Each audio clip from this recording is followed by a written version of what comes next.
Hello everyone, I'm Mr. Night Story, and welcome to tonight's journey toward peaceful sleep. If you're enjoying this content, I would be so grateful if you could take a moment to like this video. I'd also love to hear from you. Please feel free to share in the comments where you're watching from and what time it is there. Your kind support truly helps me continue creating these relaxing experiences for you. Now, please make yourself comfortable as we gently begin tonight's journey to restful sleep. It was the summer of 1988 when I first discovered the Whispering Pines Trail. I was 22 years old, fresh out of college, and eager to explore the world around me. The trail was about a 30-minute drive from my small apartment in Maplewood, a quaint town nestled in the heart of New England. At the time, I was working my first job as a junior copywriter at a local advertising agency, and the stress of entering the real world was starting to wear on me. The trail became my escape, a place where I could clear my mind and reconnect with nature. Whispering Pines was a hidden gem, relatively unknown to most locals but cherished by those who stumbled upon it. The trail wound its way through dense forests of towering pines, their branches reaching out like gnarled fingers, creating a canopy that filtered the sunlight into dappled patterns on the forest floor. The air was always thick with the scent of pine needles and damp earth, a fragrance that seemed to cleanse my lungs with every breath. In those early days, I would visit the trail 2 or 3 times a week after work. I'd arrive around 5:30 p.m., park my beat-up Honda Civic in the small gravel lot, and set off on the eastern path. This route was longer and more challenging, looping around for about 2 hours before bringing me back to the parking area. I relished the physical exertion, the way my muscles would burn as I climbed steep inclines and navigated rocky terrain. As the weeks passed, I began to notice the subtle changes in the forest, the way the light shifted as summer progressed into fall, the gradual transformation of the underbrush as it prepared for winter. I felt a deep connection to this place, as if the very trees were becoming old friends, silent witnesses to my thoughts and dreams. But there was something else too. A feeling I couldn't quite shake, even in those early, carefree days. Sometimes, as I walked deeper into the woods, I'd feel a prickle on the back of my neck, as if unseen eyes were watching me from the shadows. I'd turn quickly, half expecting to see someone or something lurking behind a tree. But there was never anything there, just the rustling of leaves in the wind and the occasional scurry of a small animal. I brushed these moments off as mere flights of fancy, the product of an overactive imagination fueled by too many horror movies. After all, this was the late 80s, a time before cell phones and GPS tracking. The concept of stranger danger hadn't yet permeated every aspect of our lives. I felt invincible, secure in my youth, and the belief that nothing truly bad could happen to me. How naive I was. How utterly, devastatingly wrong. As September approached, I noticed the days growing shorter. The sun began to set earlier, casting long shadows across the trail and turning the familiar landscape into something more sinister. I adjusted my routine, arriving at the parking lot a bit earlier to ensure I'd be back before dark. I wasn't afraid exactly, but there was a growing sense of unease that I couldn't quite shake. Looking back now, I wonder if some primal part of me sensed what was coming. If there was some ancient instinct trying to warn me, to keep me away from the trail that would change my life forever. But I didn't listen. I couldn't hear the whispers of danger over the sound of my own heartbeat pounding with excitement as I prepared for what would be my final solo hike on Whispering Pines Trail. I remember that day with crystal clarity, every detail etched into my memory like a scar. It was September 15th, 1988. A date that would come to haunt my nightmares for years to come. As I pulled into the parking lot, I noticed something out of place. A battered camper van, its once white paint now a dirty yellow, streaked with rust and grime. It looked like it had been through hell and back, and its presence sent a chill down my spine. I sat in my car for a long moment, debating whether to continue with my hike or turn back. The rational part of my brain argued that it was probably just another hiker, someone passing through on a long road trip. But there was a deeper, more instinctive part of me that screamed danger. In the end, my stubbornness won out. I refused to let an old van scare me away from my beloved trail. As I stepped out of my car, the air felt different. Heavier somehow, charged with an electricity that made the hair on my arms stand on end.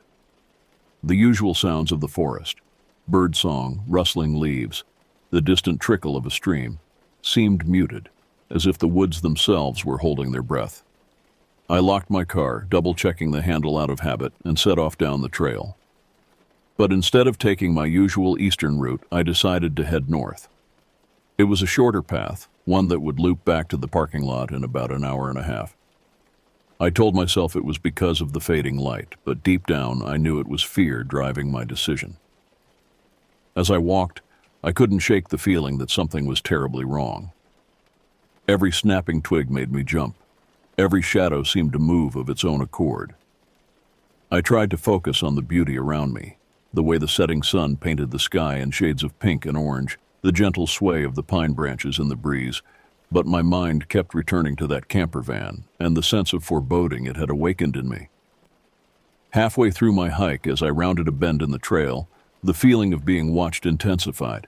I spun around, my heart pounding in my chest, certain that I would see someone or something behind me.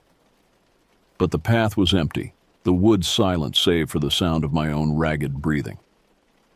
I stood there for a long moment, straining my eyes and ears for any sign of another presence. Part of me wanted to call out, to demand that whoever was following me show themselves.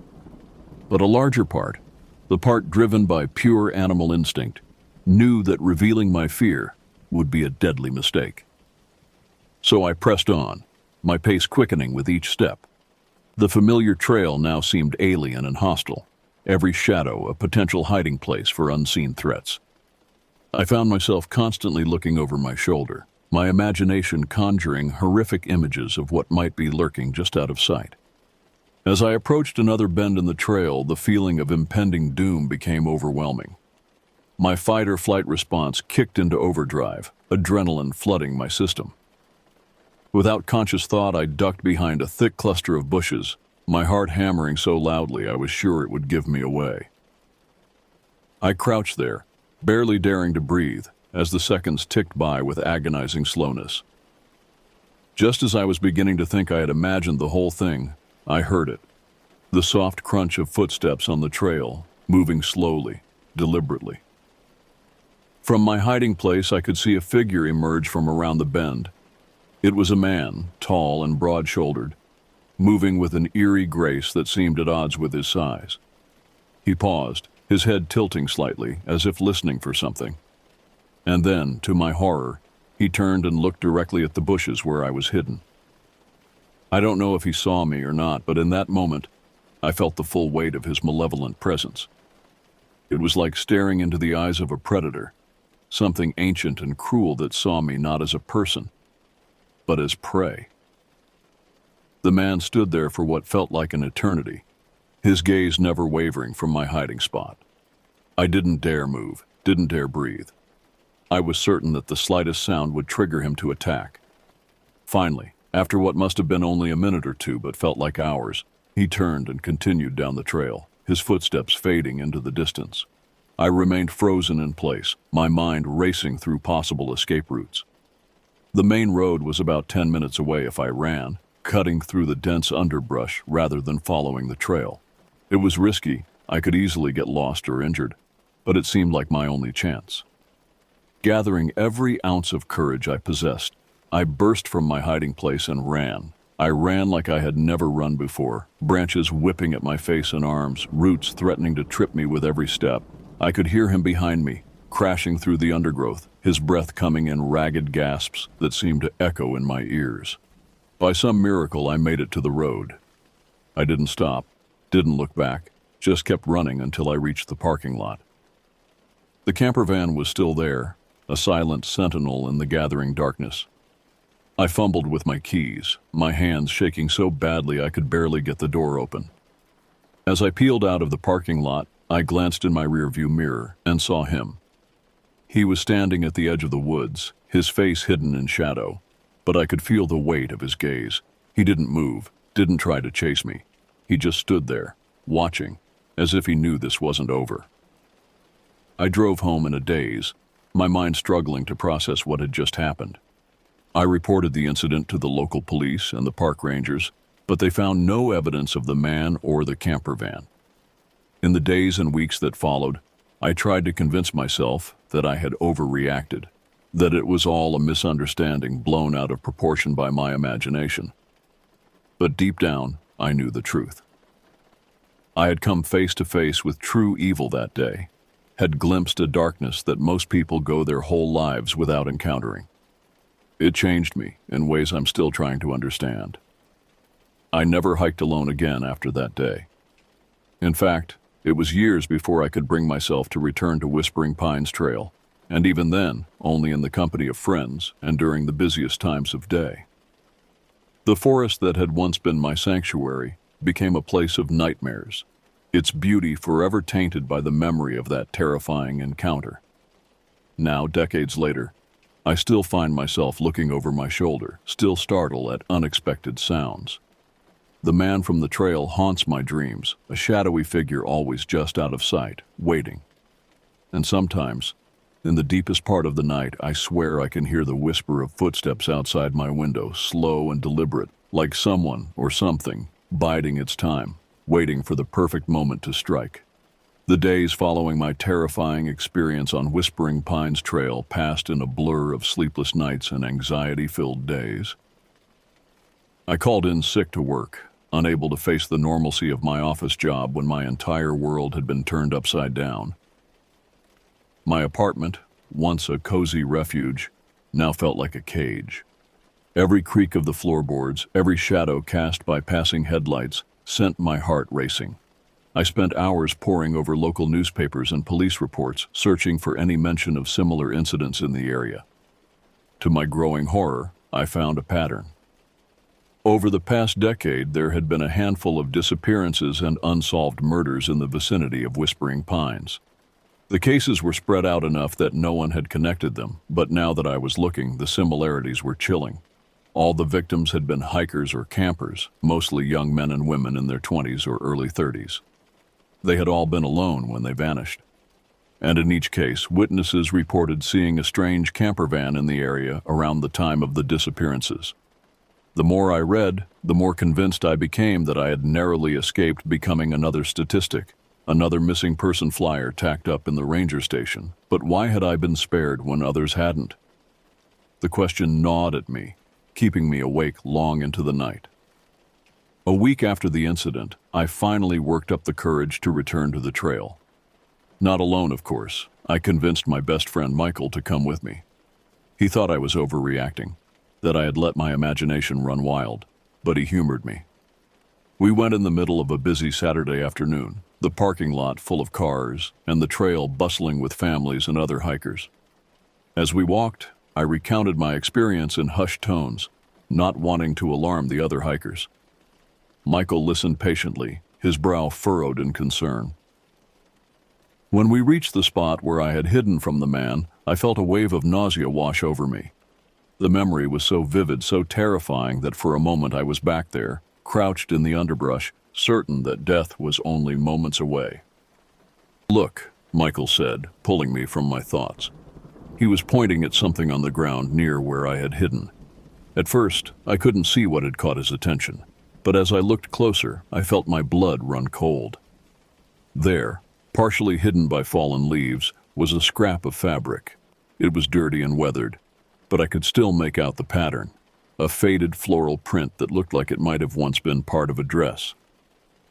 Next to it, glinting dully in the afternoon sun, was a small silver locket. With trembling hands, I picked up the locket. It was tarnished and dented, but when I managed to pry it open, I found a tiny photograph inside. A young woman smiled up at me, her eyes bright with life and promise. On the back of the photo, written in faded ink, was a name and date: Jenny, 1985. The implications hit me like a physical blow. This wasn't just about me anymore. This was evidence. Proof that something sinister had been happening in these woods for years. The man I had encountered wasn't just some random drifter or overzealous hiker. He was something far worse. Michael and I reported our find to the rangers and the local police. They seemed skeptical at first, but the locket and the scrap of fabric were enough to warrant a more thorough search of the area. Over the next few weeks, as autumn painted the forest in shades of red and gold, teams of searchers combed through Whispering Pines. They found more evidence, scraps of clothing, a broken watch, even a weathered backpack hidden deep in a ravine. But of the man or his camper van, there was no sign. It was as if he had vanished into thin air, leaving behind only the echoes of his victim's final moments. The case made headlines in the local papers, and for a while, Whispering Pines became infamous. Hikers stayed away, spooked by the stories of a predator lurking in the woods. The once bustling trail fell silent, save for the whisper of wind through the pines and the occasional cry of a distant bird. As for me, I couldn't shake the feeling that this was far from over. The man, if he was indeed just a man, was still out there somewhere. And something told me that he wasn't done with Whispering Pines, or with me. In the months that followed, I became obsessed with the case. I spent every free moment researching similar incidents across the country, looking for patterns, for anything that might help me understand what I was dealing with. I reached out to the families of the missing, offering what little comfort I could while pressing them for details that might have been overlooked by the official investigation. Some nights I would wake in a cold sweat, certain that I had heard footsteps outside my window or seen a shadow move across my room. I installed extra locks on my doors and windows, bought a security system that I knew would be useless against the kind of evil I had encountered. But it made me feel better, gave me the illusion of safety in a world that suddenly seemed full of hidden dangers. As winter settled over New England, blanketing the world in white, I found myself drawn back to Whispering Pines. Not to hike, I didn't think I'd ever be able to walk those trails alone again, but to watch. I would sit in my car at the edge of the parking lot, a thermos of coffee by my side and a pair of binoculars in my hands, scanning the tree line for any sign of movement. I told myself I was being proactive, that I was standing guard to protect others from the fate I had narrowly avoided. But deep down, I knew the truth. I was waiting for him to return, because somehow I knew he would. The man from the trail had become my own personal bogeyman, a dark shadow looming over every aspect of my life. And as the days grew shorter and the nights longer, I couldn't shake the feeling that somewhere out there, in the vast wilderness of Whispering Pines, he was waiting too. Biding his time, planning his next move in a game I didn't fully understand, but was now irrevocably part of. The winter passed, and with the coming of spring, a fragile sense of normalcy began to return to my life. The nightmares became less frequent, the constant fear receding to a dull ache in the back. As spring breathed new life into the world around me, I tried to convince myself that the worst was behind me. The police investigation had gone cold, the media frenzy had died down, and Whispering Pines Trail had reopened to the public. Life, it seemed, was moving on. But for me, there was no moving on. The man from the trail had become a constant presence in my life, a dark specter that haunted my every waking moment. I'd given him a name in my mind, the Whisperer, though I never spoke it aloud. Naming him felt like giving him power, acknowledging his existence in a way that made him even more real. I threw myself into my work at the advertising agency, taking on extra projects and working late into the night. Anything to keep my mind occupied, to exhaust myself so thoroughly that I might be able to sleep without nightmares. But even in my most busy moments, I couldn't shake the feeling of being watched. It started small at first.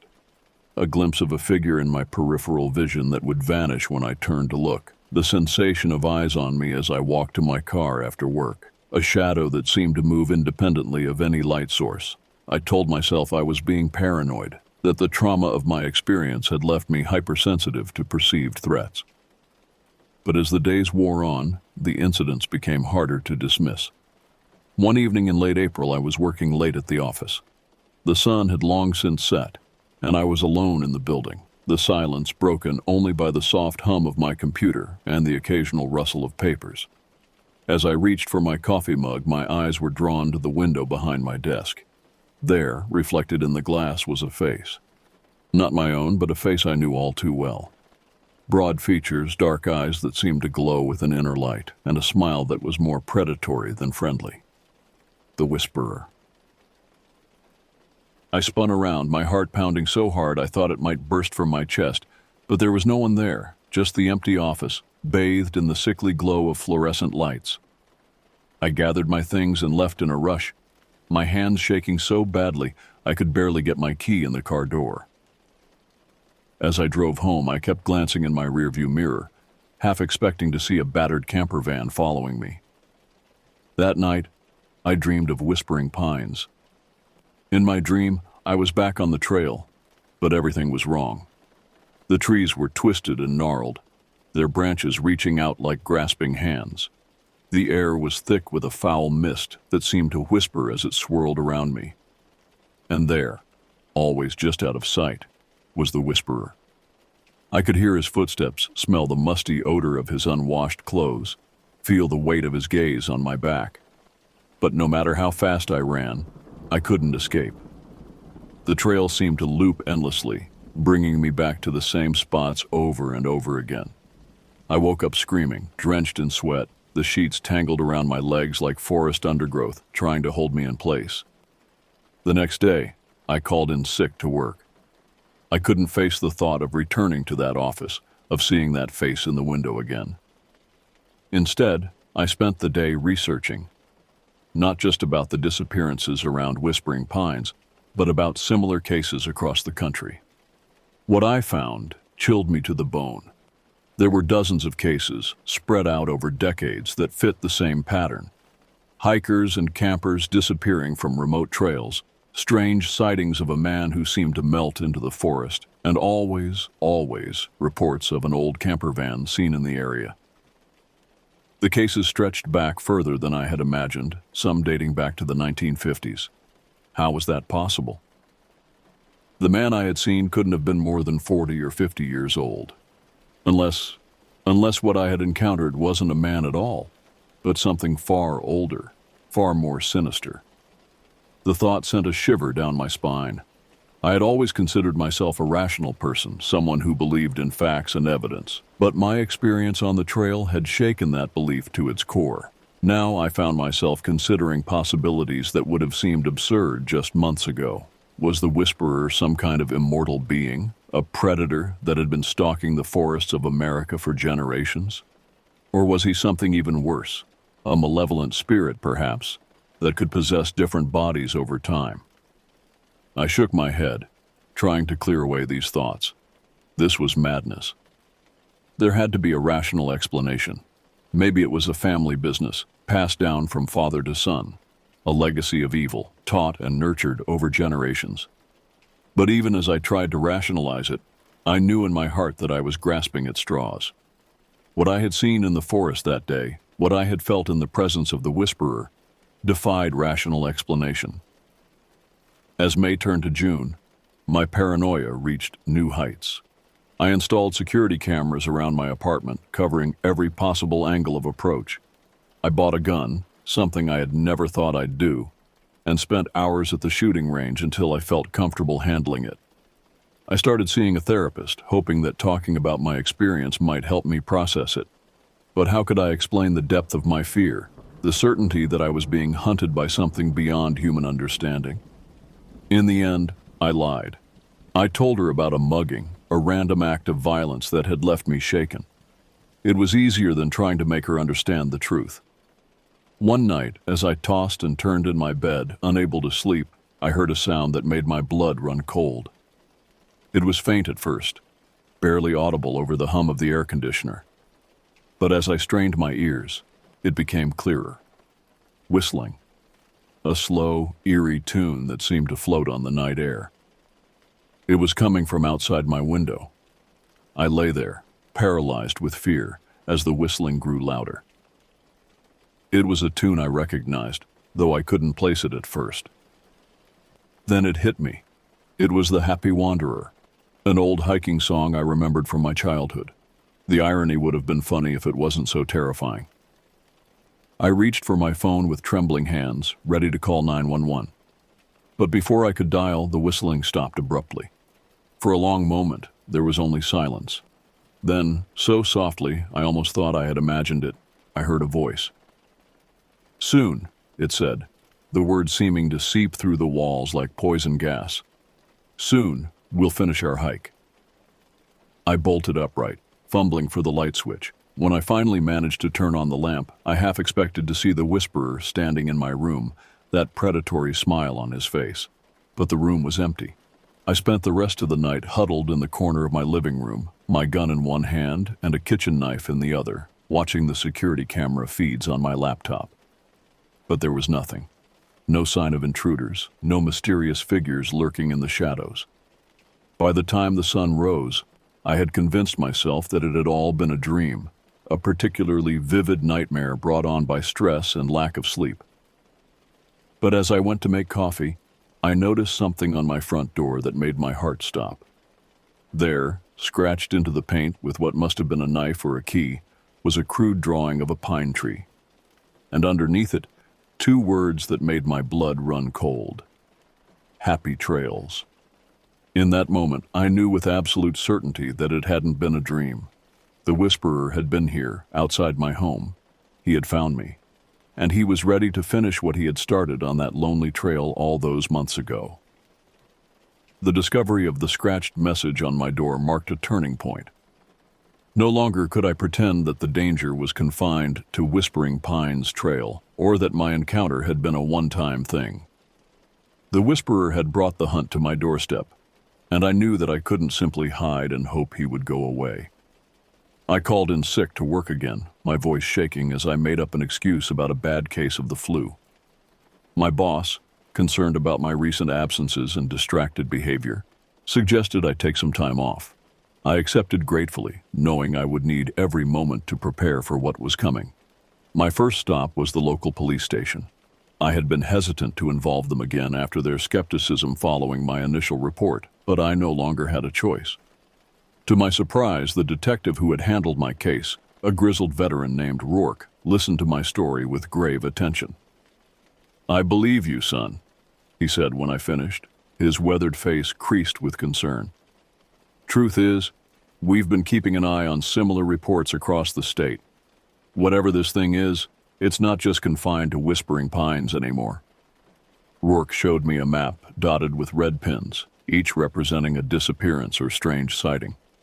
The pins formed a rough circle, with Whispering Pines at the center, and at the edge of that circle, a new pin marked my apartment. "We think he's expanding his hunting ground," Rourke explained.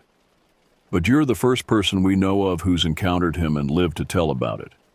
That makes you our best chance at catching this bastard." I left the police station with a mixture of relief and dread. Relief that someone finally believed me, that I wasn't alone in this fight anymore. But dread at the realization that I was now bait in a trap for a predator that seemed to defy the laws of nature. The next few days were a blur of preparation. I bought camping gear, a new backpack, hiking boots, and enough supplies to last for days in the wilderness. I didn't know exactly what I was preparing for, but some instinct told me that this would end where it began, in the deep woods of Whispering Pines. I also reached out to the families of the missing hikers, explaining my situation and asking for any information they might have that could help. Most were skeptical at first, but as I shared details of my own encounter, many opened up. They sent me photos, diary entries, anything that might provide a clue. As I pored over this material, a pattern began to emerge. Many of the victims had reported feeling watched in the days leading up to their disappearances. Some had mentioned strange dreams of being lost in endless woods, and several had drawn or written about a figure they called the Forest Man, a tall, broad-shouldered presence that seemed to blend into the trees. One detail in particular caught my attention. In the journal of Jenny, the young woman whose locket I had found, there was an entry dated just days before she vanished.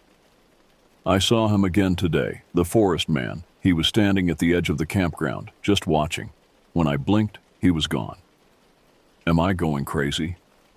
It feels like he's calling to me, like the forest itself wants me to go deeper, to places no one has ever been. I'm scared, but I'm also Excited?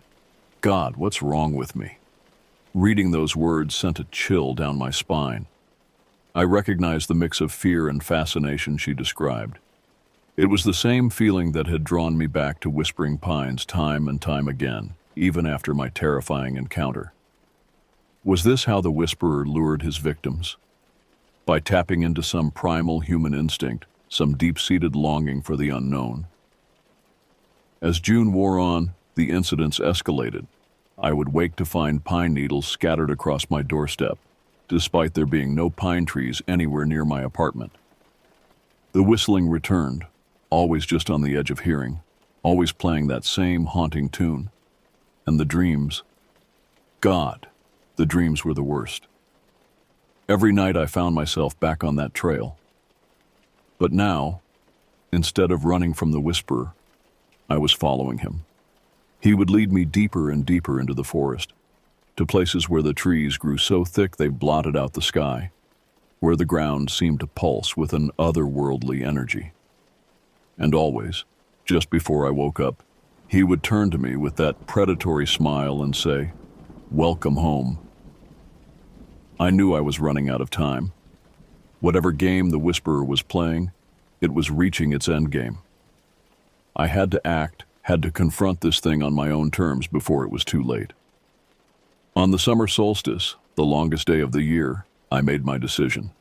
I packed my gear, left a detailed note for Detective Rourke explaining my plan, and drove out to Whispering Pines Trail. The parking lot was empty when I arrived, the late afternoon sun casting long shadows across the gravel. As I shouldered my pack and checked my gun one last time, I couldn't shake the feeling that I was walking into a trap. But I also knew that this might be my only chance to end this nightmare once and for all. I took a deep breath, steeling myself for what lay ahead. Then, with a silent prayer to whatever higher power might be listening, I stepped onto the trail and into the deepening shadows of the forest. The hunt had begun, but this time, I wasn't the prey. I was the hunter.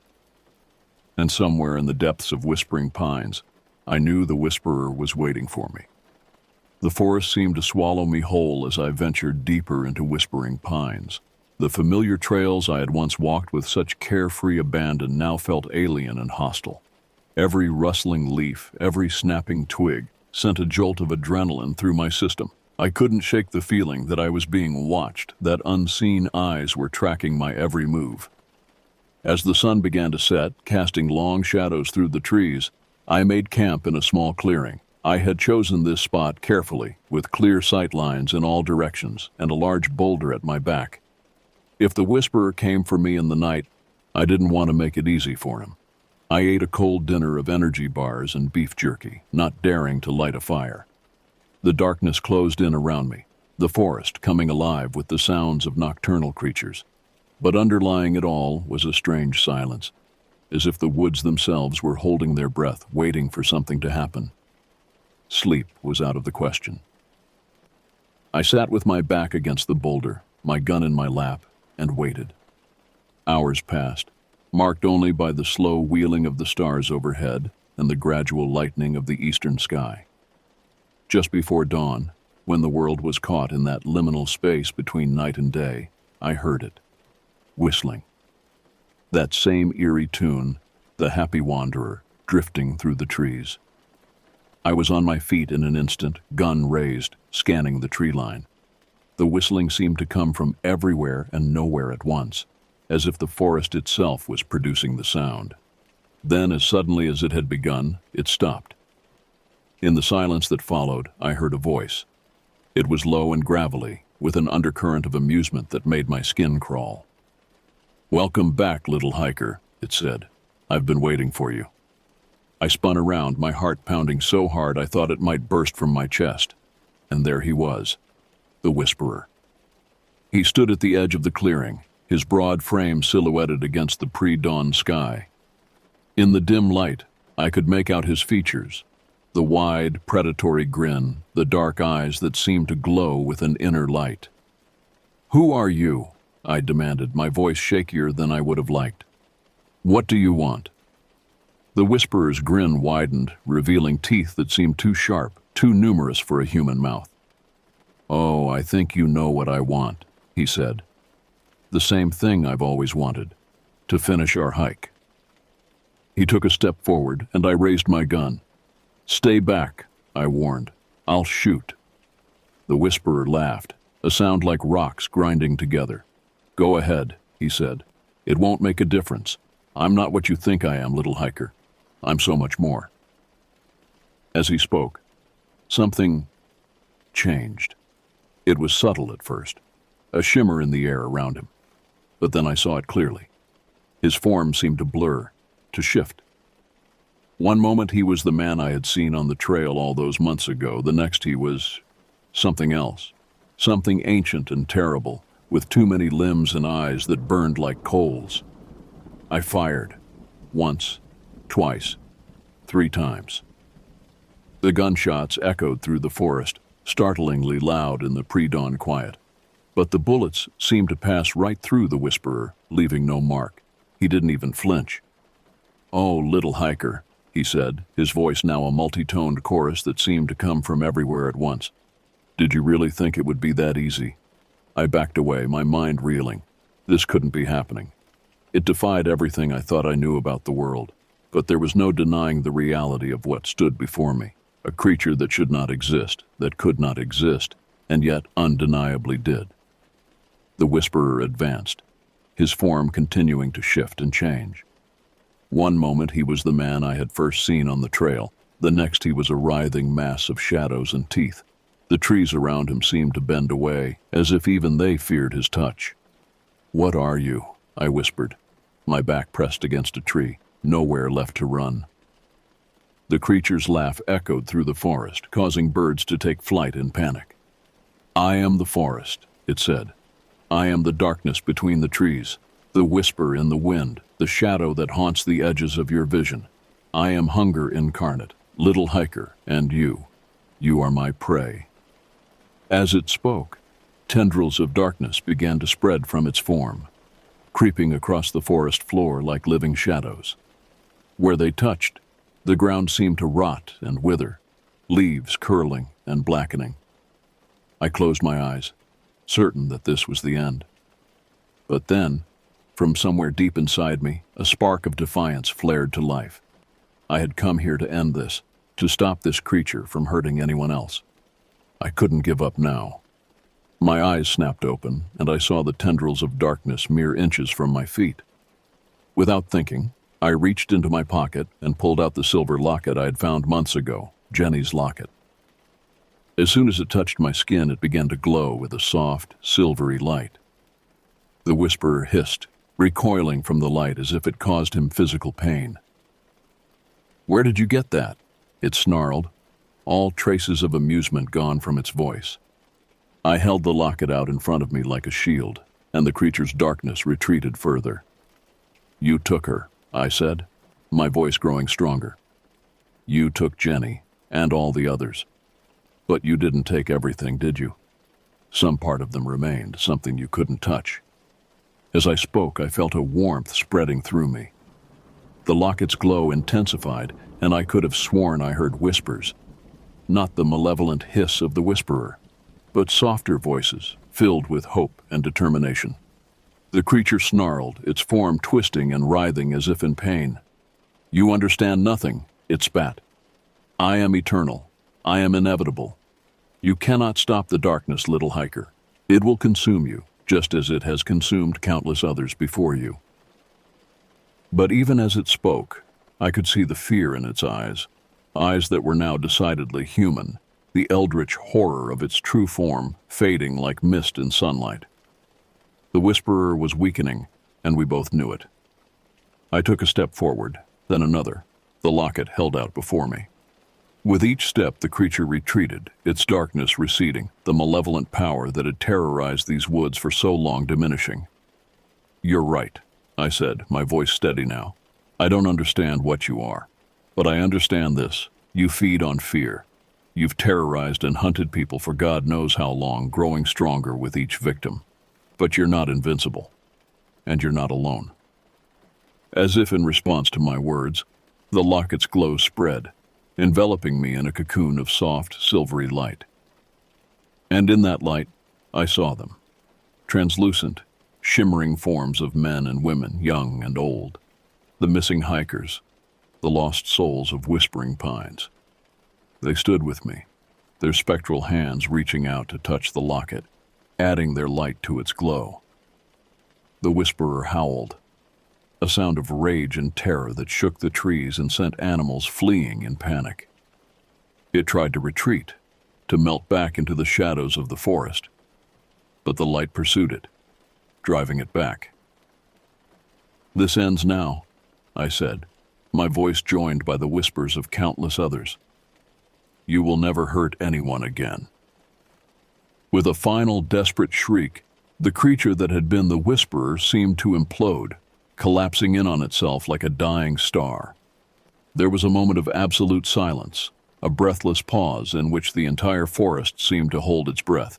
Then, with a sound like a thunderclap, the darkness dissipated. The oppressive atmosphere that had hung over Whispering Pines for so long lifted, and for the first time in months, I felt like I could truly breathe. The spectral forms around me began to fade, their purpose fulfilled. But before they disappeared entirely, I felt a gentle touch on my shoulder. I turned to see Jenny, her form translucent, but her smile as bright as it had been in the photograph. "Thank you," she whispered, her voice like a breath of wind. "We can rest now." And then they were gone, leaving me alone in the clearing as the first rays of dawn began to pierce the canopy above. I sank to my knees, exhausted beyond measure, but filled with a profound sense of peace. The nightmare was over. The whisperer was gone. As I sat there, watching the sun rise over Whispering Pines, I knew that my life would never be the same. I had seen things that defied explanation, faced a darkness I never knew existed, but I had also witnessed the power of hope, of memory, of the human spirit in the face of unimaginable horror. I didn't know what the future held, or how I would explain what had happened here to Detective Rourke and the others. But I knew one thing for certain. Whispering Pines was safe now. The trail that had been a source of so much fear and pain could now return to what it was meant to be, a place of beauty, of peace, of connection with nature. As I gathered my things and prepared to leave the clearing, I paused for a moment, looking back at the spot where the whisperer had made its last stand. There, sprouting from the ground that had been blackened by its touch, was a tiny pine seedling, its needles a vibrant, healthy green. I smiled, feeling a weight lift from my shoulders.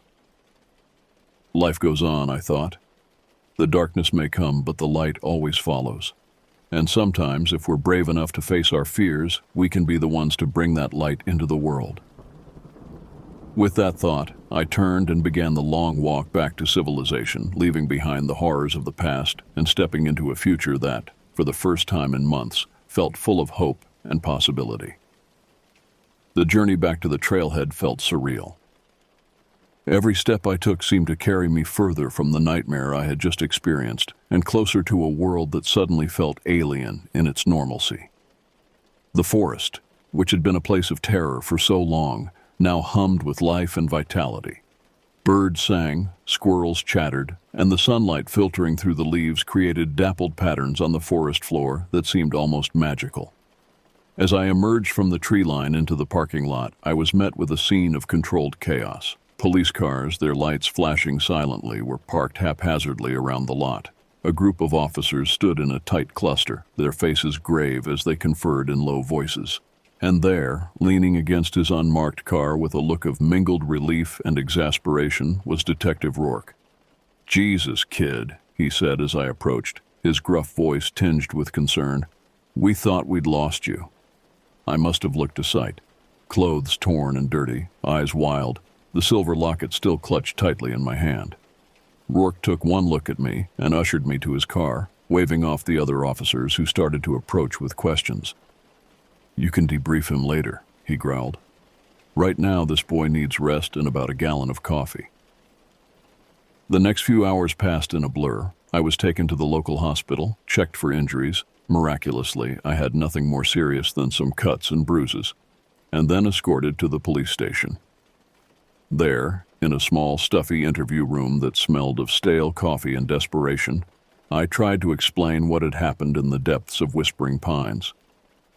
I could see the disbelief in Rourke's eyes as I recounted my encounter with the Whisperer, the creature's transformation, and the supernatural battle that had ensued. But to his credit, he listened without interruption, his weathered face impassive. When I finished, silence fell over the room. Rourke leaned back in his chair, rubbing a hand over his face. "Kid," he said finally, "if it was anyone else telling me this story, I'd have them committed, but after what we found out there, I'm inclined to believe you." He pulled a file from his briefcase and spread its contents on the table between us. Photos, reports, and hand-drawn sketches spilled out. "While you were in the woods, we did some digging. Turns out, the disappearances around Whispering Pines go back a lot further than we thought. We're talking centuries." I leaned forward, my exhaustion forgotten as I pored over the documents. There were newspaper clippings dating back to the early 1800s, all reporting on mysterious disappearances in the area. Sketches from various time periods depicted a figure eerily similar to the Whisperer, always lurking at the edge of the frame, half hidden by trees. "Whatever that thing was," Rourke continued, "it's been haunting these woods for a long, long time, and now, thanks to you, it's gone." I looked up sharply. "You believe me? About what happened?" Rourke sighed, suddenly looking every one of his years. "Son, I've been a cop for 30 years. I've seen things that defy explanation, things that keep me up at night. What happened in those woods? It fits a pattern I've seen before. Sometimes the world is stranger and darker than we want to believe." He reached into his pocket and pulled out a small, cloth-wrapped bundle. "We found this at the site where you said you confronted the creature. Thought you might want to see it." With trembling hands, I unwrapped the bundle. Inside was a small, intricately carved wooden figure. It depicted a tall, broad-shouldered man with unnaturally long arms and too many fingers. Its face was a twisted mask of hunger and cruelty.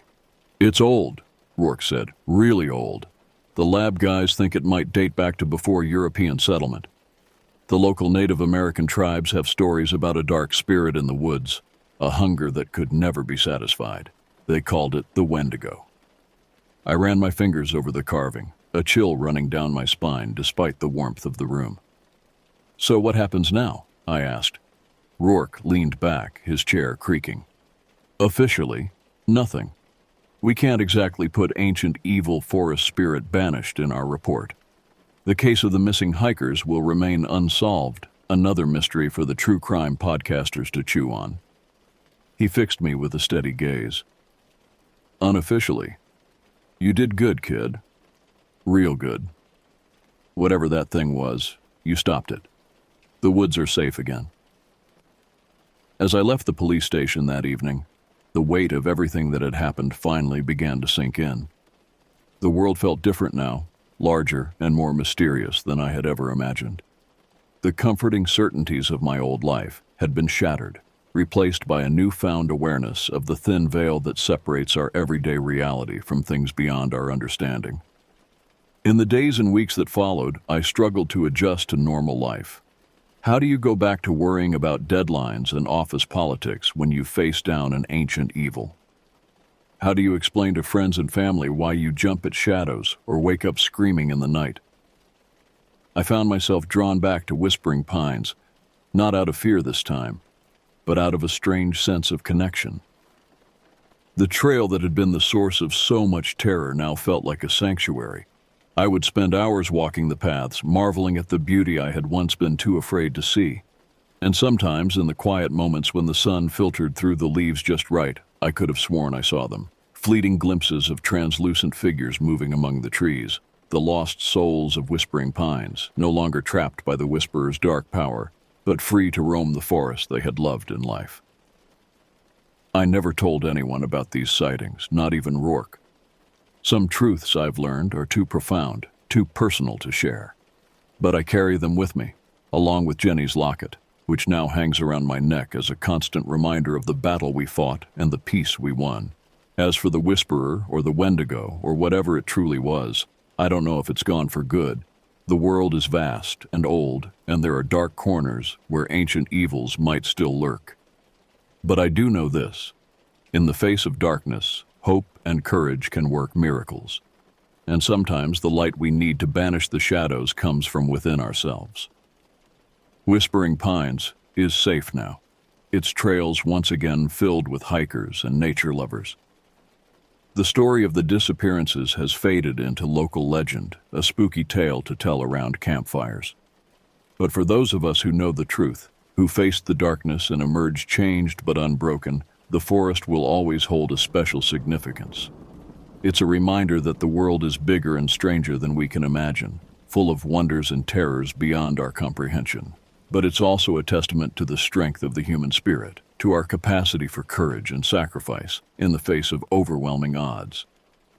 As for me, I've found a new purpose in life. I've become something of an expert on local folklore and unexplained phenomena. I work closely with Rourke now, quietly investigating cases that don't quite fit into the usual categories. And if sometimes our investigations lead us into dark places, well, I'm not afraid of the dark anymore. I've seen what hides in the shadows, and I know that with courage, compassion, and a little bit of light, even the deepest darkness can be overcome. The trail that once haunted me has become my path forward. And though the journey may be long and at times frightening, I face it with hope and determination. For I have walked in the valley of the shadow of death, and I have emerged stronger for it. The whispers in the pines no longer fill me with dread. Instead, they remind me of the battles we've fought, the souls we've saved, and the mysteries that still await us in this vast, strange, beautiful world. Months passed, and life settled into a new kind of normal. I had returned to work at the advertising agency, but my heart wasn't in it anymore. The world of deadlines and marketing campaigns seemed trivial compared to the vast, shadowy realm I had glimpsed in Whispering Pines. I spent my free time researching, diving deep into folklore and mythology from around the world. The more I learned, the more I realized that the Whisperer, or the Wendigo, as Rourke had called it, was just one manifestation of a universal human fear. Every culture had its own version of the monster in the woods, the hunger that could never be satisfied, the darkness that sought to consume the light. It was during one of these late-night research sessions that I received an unexpected call from Rourke. "We've got another one," he said without preamble, his voice gruff with fatigue. "Not here, but similar. A small town in Oregon. People going missing in the woods, sightings of a strange figure. Sound familiar?" My heart raced. "You think it's connected, but we destroyed the Whisperer, didn't we?" Rourke sighed heavily. "I don't know, kid, but I think we need to check it out. You up for a road trip?" I didn't hesitate. Within 24 hours, I had taken a leave of absence from work and was on a plane to Oregon, my backpack filled with notes, talismans, and Jenny's locket. The town of Oak Ridge was a small logging community nestled in the foothills of the Cascade Mountains. As Rourke and I drove in, I was struck by how similar it felt to my own hometown. The same sense of isolation, the same uneasy relationship with the surrounding wilderness. We met with the local sheriff, a no-nonsense woman named Brenda Holbrook. She eyed us skeptically as we explained our reason for being there, but the weariness in her eyes spoke volumes about the toll the recent events had taken on her. 3 hikers gone missing in the last month, she said, spreading a map of the area on her desk. No bodies, no trace, just gone, like they've vanished into thin air. And then there's the sightings. She pulled out a sketch pad, flipping it open to reveal a series of drawings. My blood ran cold. The figure depicted was different from the Whisperer I had encountered, but there was an undeniable similarity. The 2 long limbs, the predatory stance, the sense of otherworldly menace. Locals are calling it the Shadow Walker, Sheriff Holbrook explained. Say it moves through the trees like smoke, always just at the edge of vision. Hikers report feeling watched, hearing whispers on the wind. Sound familiar? Rourke and I exchanged glances. "More than you know," I said softly. We spent the next few days interviewing witnesses, poring over reports, and hiking the trails where the disappearances had occurred. With each passing hour, my sense of unease grew. There were differences from my experience in Whispering Pines, but the underlying pattern was unmistakable. On our third night in Oak Ridge, I had the dream again. I was back on the trail, but this time it wasn't Whispering Pines. The trees were different, taller and more ancient, their branches reaching out like grasping hands. And there, always just out of sight, was a presence. Not the whisperer, but something similar, something hungry. I woke in a cold sweat, the echo of whispered words still ringing in my ears. The hunger never dies. The next morning, I convinced Rourke that we needed to go deeper into the woods. If this is anything like what we faced before, I argued, we need to confront it on its own turf. Rourke looked at me for a long moment, then nodded. "All right, kid. But we do this smart. No heroics, no splitting up. We stick together and we stay alert." We set out at dawn, our backpacks laden with supplies, talismans, and weapons, both conventional and mystical. As we hiked deeper into the forest, the world seemed to change around us. The colors became muted, the shadows deeper. The usual sounds of forest life, bird song, rustling leaves, the scurry of small animals, faded away, replaced by an oppressive silence. Hours passed, and we found ourselves in a part of the forest that didn't appear on any of our maps. The trees here were enormous, their trunks wider than cars, their canopy so thick it blotted out the sky.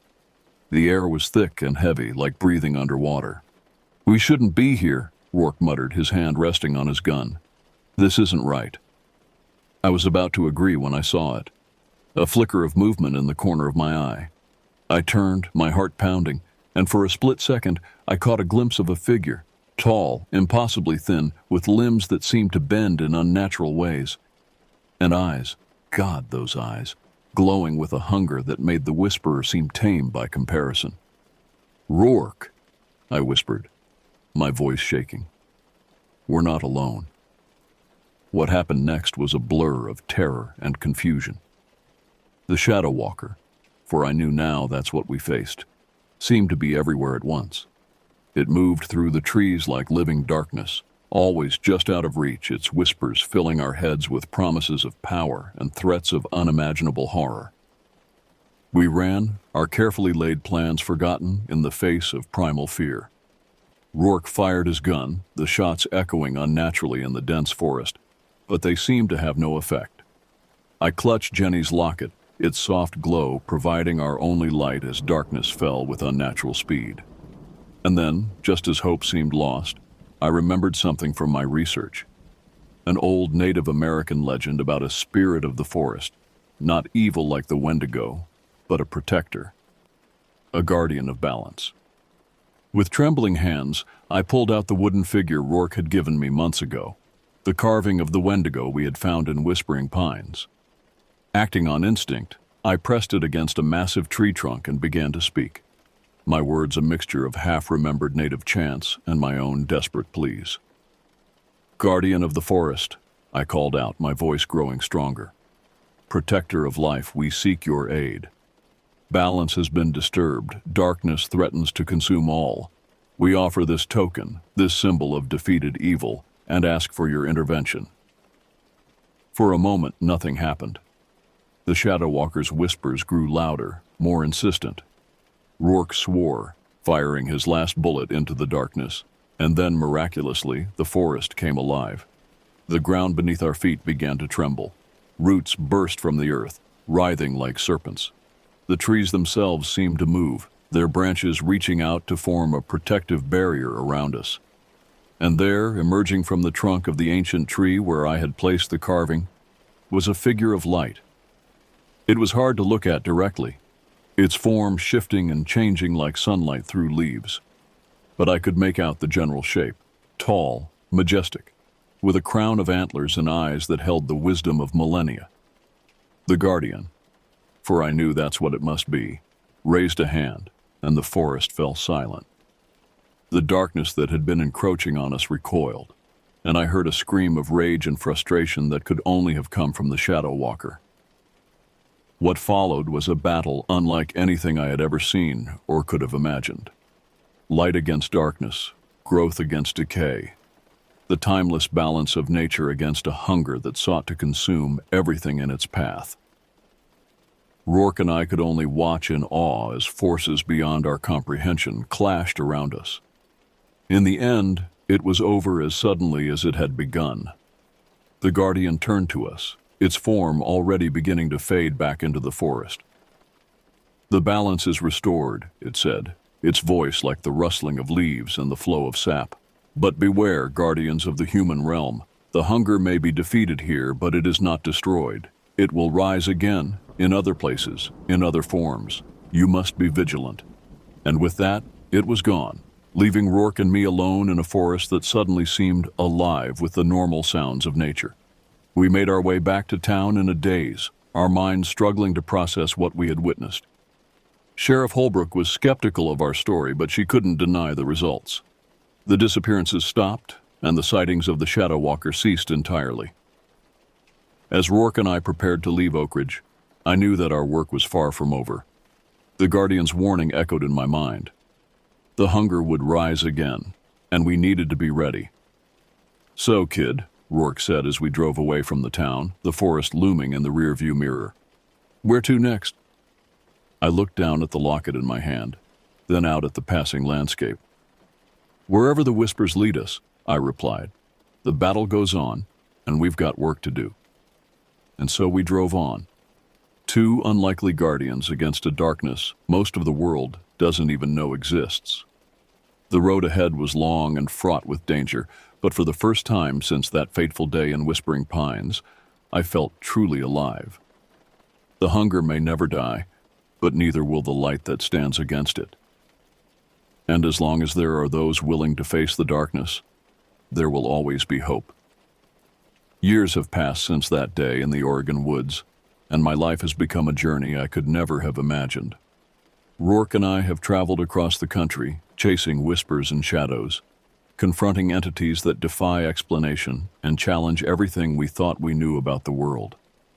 We've seen things that would drive most people mad, ancient evils awakening in forgotten places, hungry spirits preying on the lost and vulnerable, darkness that threatens to swallow whole communities. But we've also witnessed incredible acts of courage and sacrifice, ordinary people standing up to forces beyond their comprehension, and the enduring power of hope in the face of overwhelming odds. Our network has grown. We've connected with others who have glimpsed the truth behind the veil of reality. Folklorists, paranormal investigators, spiritual leaders from various traditions. We share information, pool our resources, and come to each other's aid when the darkness grows too strong for one person to face alone. I've learned so much in these years of hunting. I've delved deep into occult lore, studied ancient texts, and pieced together fragments of forgotten knowledge. I've come to understand that what we face is not a single entity, but a primal force, a hunger that has existed since the dawn of time, taking different forms in different places, but always driven by the same insatiable desire to consume. The Whisperer, the Shadow Walker, the countless other manifestations we've encountered, they're all facets of this greater darkness, and while we can banish them, while we can restore balance to the places they haunt, we can never truly destroy them. The hunger always returns, always finds new ways to manifest. But I've also learned that we are not alone in this fight. There are other forces at work in the world, ancient guardians and protectors that stand against the darkness. We've encountered them in various forms: spirits of nature, ancestral guardians, embodiments of hope and courage. They are not all powerful, and they cannot fight our battles for us. But they are there, lending their strength when we need it most. As for me, I've changed in ways I'm still trying to understand. The experiences I've had, the things I've seen and done, have left their mark. I'm more cautious now, more aware of the shadows at the edges of the world. But I'm also stronger, more determined. I've faced my deepest fears and come out the other side. And while the nightmares still come, they no longer have the power to paralyze me. Jenny's locket remains my most treasured possession, a reminder of where this all began and of the lives we fight to protect. It's more than just a talisman now. It's a conduit, a link to something greater. In moments of darkness, when all hope seems lost, I can feel the warmth of its glow, hear the whispered encouragement of those we've saved. Rourke, my steadfast companion through all of this, has become more than just a partner. He's a brother in arms, a friend who has seen me at my best and worst. His gruff exterior hides a compassionate heart and an unwavering dedication to our cause. We've saved each other's lives more times than I can count, and there's no one I'd rather have by my side when facing the unknown. Our work is far from over. Even now, as I write this, we're preparing for our next journey. Reports have been coming in from a small coastal town in Maine, whispers of something stirring in the depths of the ocean, an ancient hunger awakening from centuries of slumber. It's a new challenge, a new manifestation of the darkness we've sworn to fight. I don't know what we'll find there, what horrors we'll have to face. But I do know this. We'll face it together, armed with knowledge, courage, and the unwavering belief that light can always push back the darkness. To those who may read this account, I offer both a warning and a call to action. The world is vaster and stranger than you can imagine, filled with wonders and terrors beyond comprehension. The veil between what you think of as reality and the true nature of existence is thin, and there are things that slip through the cracks, hungry things that seek to devour all that is good and bright in the world. But know this as well, you are stronger than you realize. The human spirit has an incredible capacity for courage, compassion, and resilience. In the face of darkness, be the light. Stand firm against the whispers of fear and despair. And if you ever find yourself in a place where the shadows seem too deep, where hope feels like a distant memory, remember that you are not alone. There are those of us out here, standing vigil against the night.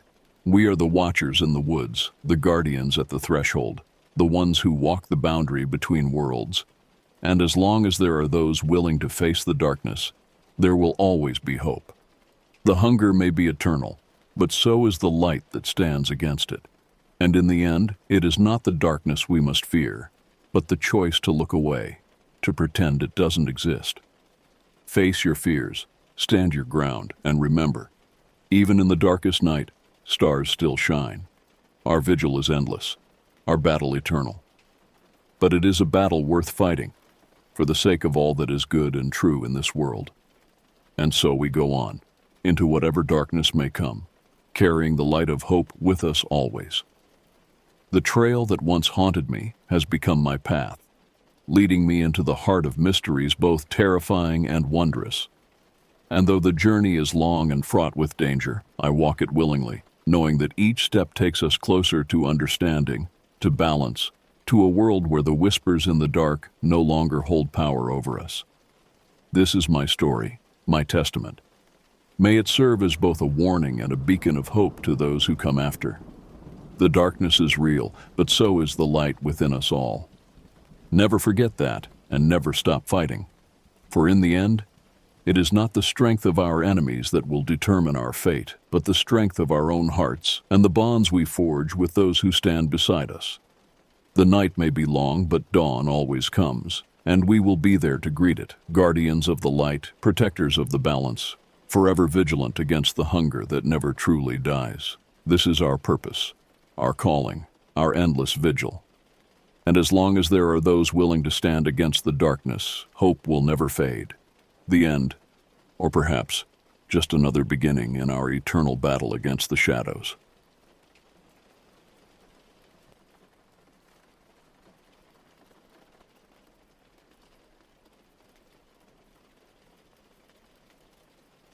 The autumn of 1998 marked my 15th year, a time when boredom and teenage restlessness often led to questionable decisions. My brother Michael, freshly licensed at 17, had been looking for any excuse to drive since getting his license 3 weeks prior. That crisp October evening, we convinced ourselves that deer spotting would be the perfect excuse to take Mom's weathered Chevrolet Impala for what we promised ourselves would be a quick drive. Our small town in northern Michigan had always been surrounded by dense forests and winding dirt roads, most of them unmarked and barely maintained. The particular road we chose that night was locally known as Miller's Bend, though few people ventured down it anymore since the old Miller farm had been abandoned in the 80s. The narrow path twisted through thick woods, its dirt surface rutted and overgrown, with branches from ancient oaks and maples forming a natural tunnel overhead. The car's headlights cut through the darkness, creating shifting shadows that danced across the road ahead. The autumn air was crisp enough to require jackets, and the occasional dead leaf would skitter across our windshield, carried by the gentle evening breeze. We had our windows cracked just enough to hear any rustling in the woods that might signal the presence of deer. "Keep your light steady," Michael whispered, unnecessarily since we were alone in the car. I held my flashlight out the passenger window, sweeping it across the tree line. The beam caught occasional reflections from dewdrops on leaves, each one momentarily looking like the shine of a deer's eyes before disappointing us. We'd been driving for about 40 minutes, the car crawling along at 15 miles per hour, when the atmosphere began to change. The woods seemed to grow denser, the spaces between trees becoming impenetrable walls of darkness that our lights couldn't penetrate. The air grew noticeably colder, and I rolled up my window, suddenly uncomfortable with how exposed my arm had felt. "Maybe we should head back," I suggested, trying to keep the growing unease out of my voice. "Mom's going to notice the car's gone if we're out much longer." Michael nodded, but before he could respond, we both heard it. The sharp crack of breaking wood, followed by what sounded like multiple feet shuffling through dead leaves. The sound came from no more than 20 feet away, just beyond the reach of our headlights. "Deer?" Michael whispered, but his tone suggested he already knew it wasn't. I swung my spotlight toward the sound, my hand trembling slightly. Michael did the same with his light, and in that moment, time seemed to stop. The beams of our flashlights revealed what I can only describe as a nightmare made flesh. Standing in a loose semicircle were 13 people. I remember counting them specifically, though I wish I hadn't.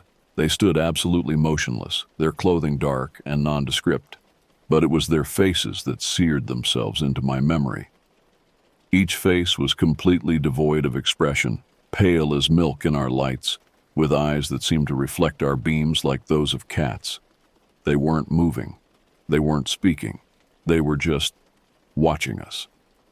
In the seconds before Michael slammed the car into reverse, my mind registered details that would later wake me from sleep in a cold sweat. Their clothes were outdated, like something from decades past, but not uniformly so, as if they had each stepped out of a different era. One woman wore what looked like a dress from the 1950s, while a man next to her was dressed in what appeared to be clothes from the 1970s.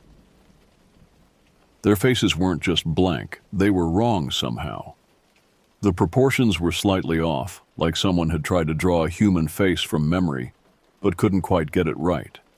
Their eyes were too large, their mouths too wide, and none of them blinked. Not once in those eternal seconds we stared at them. Michael's reaction saved us. He threw the car into reverse so quickly that the engine protested with a loud whine. The tires spun on the dirt road, kicking up clouds of dust and dead leaves. I dropped my flashlight in shock as we jerked backward, but I couldn't tear my eyes away from the group. As we backed away, they moved for the first time, but not like normal people would.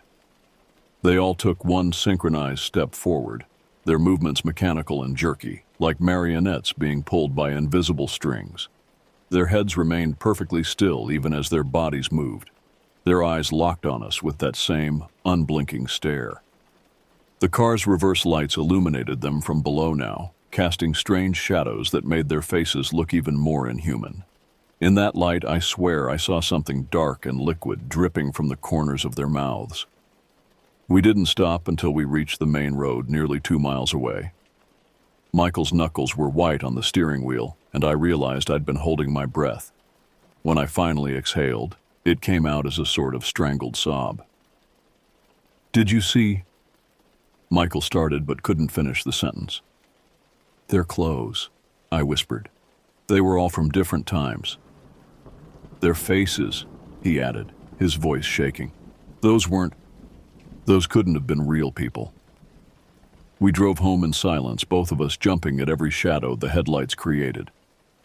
When we parked the car in our driveway, we sat there for several long minutes, neither of us wanting to be the first to step out into the darkness.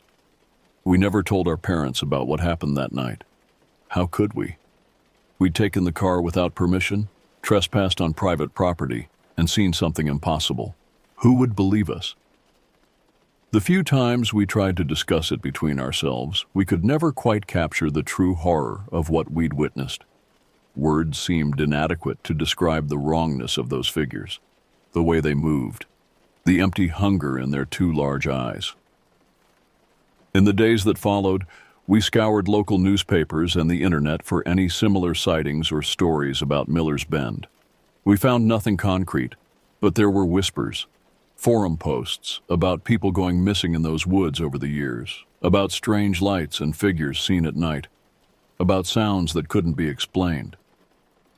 26 years have passed since that night, but the questions still haunt me. Who were they? What were they? Why were they there, standing in formation as if waiting for us? The rational part of my mind tries to explain it away. Maybe they were prankers. Maybe they were members of some strange cult. Maybe it was all somehow a shared hallucination brought on by teenage fears and overactive imaginations. But in my heart, I know what we saw was real. Sometimes when I'm driving alone at night and pass a particularly dark stretch of woods, I find myself checking my rearview mirror, half expecting to see those blank faces staring back at me. I avoid dirt roads now, and I never drive in the country after dark if I can help it. Michael and I have families of our own now, living in different states, but every once in a while, one of us will call the other late at night, needing to verify that it really happened, that we both remember the same impossible details. We never mention the dreams, the ones where those figures are walking toward our homes with those same mechanical movements, their two wide mouths finally opening to reveal what lies behind their blank faces. The worst part isn't the memory of what we saw that night. It's the growing certainty that they saw us too, and that somewhere in those dark woods they're still waiting, their unblinking eyes fixed on the road, waiting for the next set of headlights to pierce the darkness.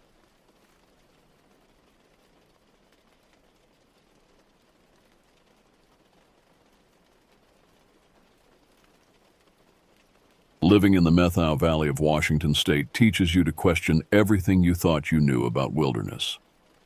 The first lesson is that silence here isn't really silence at all. It's a complex language of absences. When the birds suddenly stop singing, when the squirrels cease their endless chatter, when even the wind seems to hold its breath, that's when you know something is watching.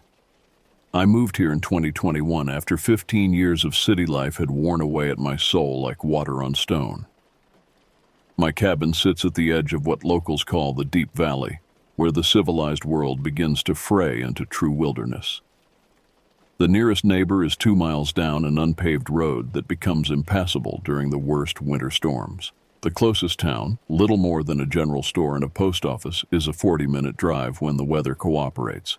The isolation shapes you in subtle ways at first. You begin to notice things you never would have in the city, the way shadows move differently when cast by clouds versus branches, the distinct sounds of various animals moving through underbrush. Deer step carefully, bears lumber with surprising grace, smaller predators like coyotes move with a quick, nervous energy.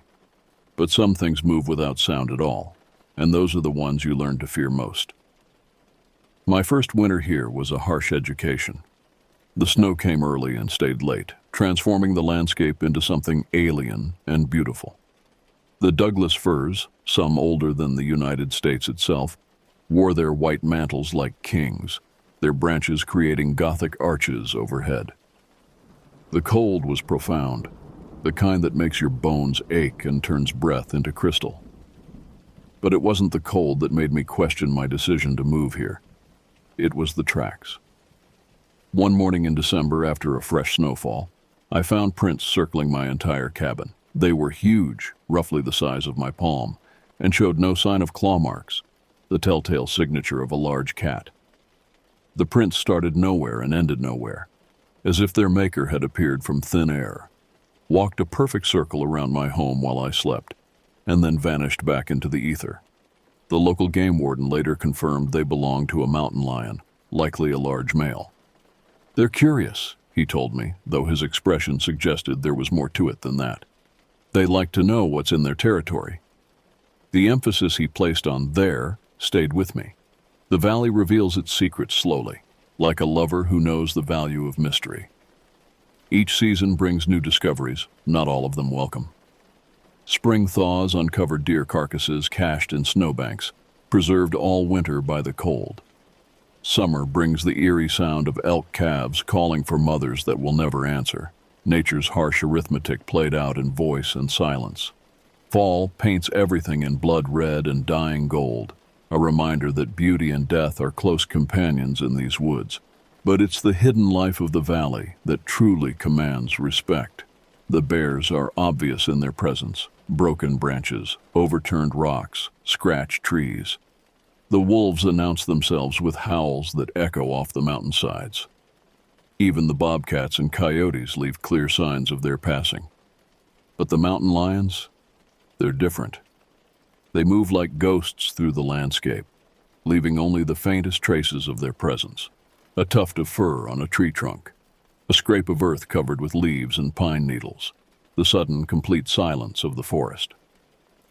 I learned to read these signs like a book written in a language of absences.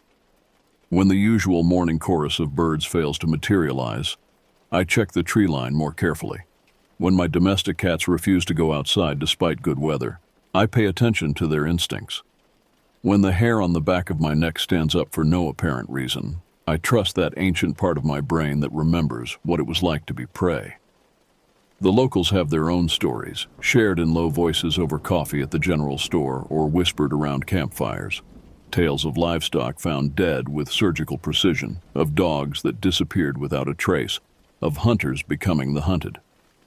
Most are probably exaggerated, some perhaps entirely fictional, but they all share a common thread: respect bordering on reverence for the valley's apex predator. They're not like other animals, an old-timer told me once, his weathered face serious in the firelight. Bears, wolves, they're predictable once you learn their ways. But lions? They think. They plan. They remember. He paused, taking a long pull from his coffee. And they hold grudges. I dismissed such talk at first, filed it away with other rural superstitions and campfire tales. But as the seasons turned, and I began to truly know the valley, I started to understand. There's a difference between intellectual knowledge and bone-deep understanding. I knew, academically, that mountain lions were apex predators, but understanding what that really meant, that took time, and one particular encounter that I'll never forget. October 12, 2023 began like any other autumn day, but looking back, there were signs I should have heeded. The morning frost had melted under a wan sun that seemed afraid to fully commit to the day. The air carried that peculiar October quality, crisp enough to sting your lungs, but with an underlying warmth that whispered of summer's lingering ghost. I had developed a routine over the 2 years I'd lived in the valley. Each afternoon, weather permitting, I'd walk a trail that wound up the hill behind my cabin. It followed an old logging road for the first mile before branching off into narrower paths that threaded through the forest like veins through tissue. I knew every turn, every significant tree, every viewpoint. Or at least I thought I did. My preparations for these walks had become ritualistic. Water bottle, check. Small first aid kit, check. 9mm pistol in its shoulder holster, check. The weapon was a concession to reality. In wilderness this remote, help was measured in hours, not minutes. I'd never had to use it, but its weight against my ribs had become as familiar as my own heartbeat. That day, I also packed a light jacket, more out of habit than necessity. The forecast had called for mild temperatures, and the afternoon sun had burned away the morning's chill. As I locked my cabin door, I noticed something odd. No bird songs. The usual chickadees and nuthatches that frequented my bird feeders were absent.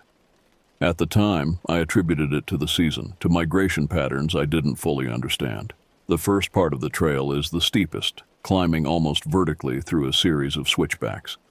The exertion usually wreaks havoc with my senses, heartbeat pounding in my ears, breathing harsh and loud. But that day, something felt different. The forest seemed to be holding its breath.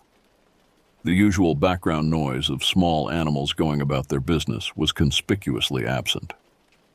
About halfway up the first steep section, I found fresh scat on the trail. It was large, full of fur and bone fragments, and most importantly, still warm. Whatever had left it was close, very close. Again, I ignored the warning sign. After all, I'd seen bear scat on the trail before, had even glimpsed black bears ambling through the underbrush. They generally wanted nothing to do with humans. The climb had warmed me enough to unzip my jacket despite the cool air. Sweat trickled down my back, and my breathing had settled into a steady rhythm. The only sounds were my boots crunching through fallen leaves and the occasional whisper of wind through the canopy. The North Cascades were visible in the distance, their snow-capped peaks sharp against the blue sky. Looking back, I realize now that the forest had been trying to warn me. The absence of sound wasn't natural. It was a response to a presence that commanded absolute respect from every living thing in its domain. But humans are remarkably good at ignoring what we don't want to acknowledge, at rationalizing away our instinctive fears. I remember thinking how perfect the weather was, how the light filtering through the canopy created patterns on the forest floor like stained glass in an ancient cathedral.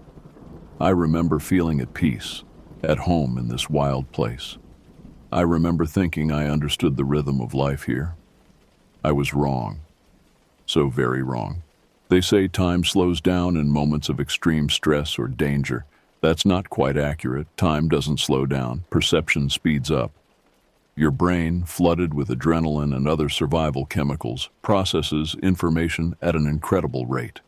Every detail becomes sharp, every sensation amplified to an almost painful degree. I had just rounded a massive ponderosa pine, my hand brushing its reddish bark, when my world changed forever. 20 feet away, descending the slope with the fluid grace of liquid mercury, was the largest mountain lion I had ever seen. The rational part of my brain immediately began cataloging details. Male, easily 180 pounds, possibly 8 or 9 years old, judging by his size and condition. Perfect coat, no visible scars, muscles rippling beneath fur that seemed to shimmer in the dappled sunlight. But the primitive part of my brain, the part that remembers what it was like to be prey, simply screamed, "Apex predator."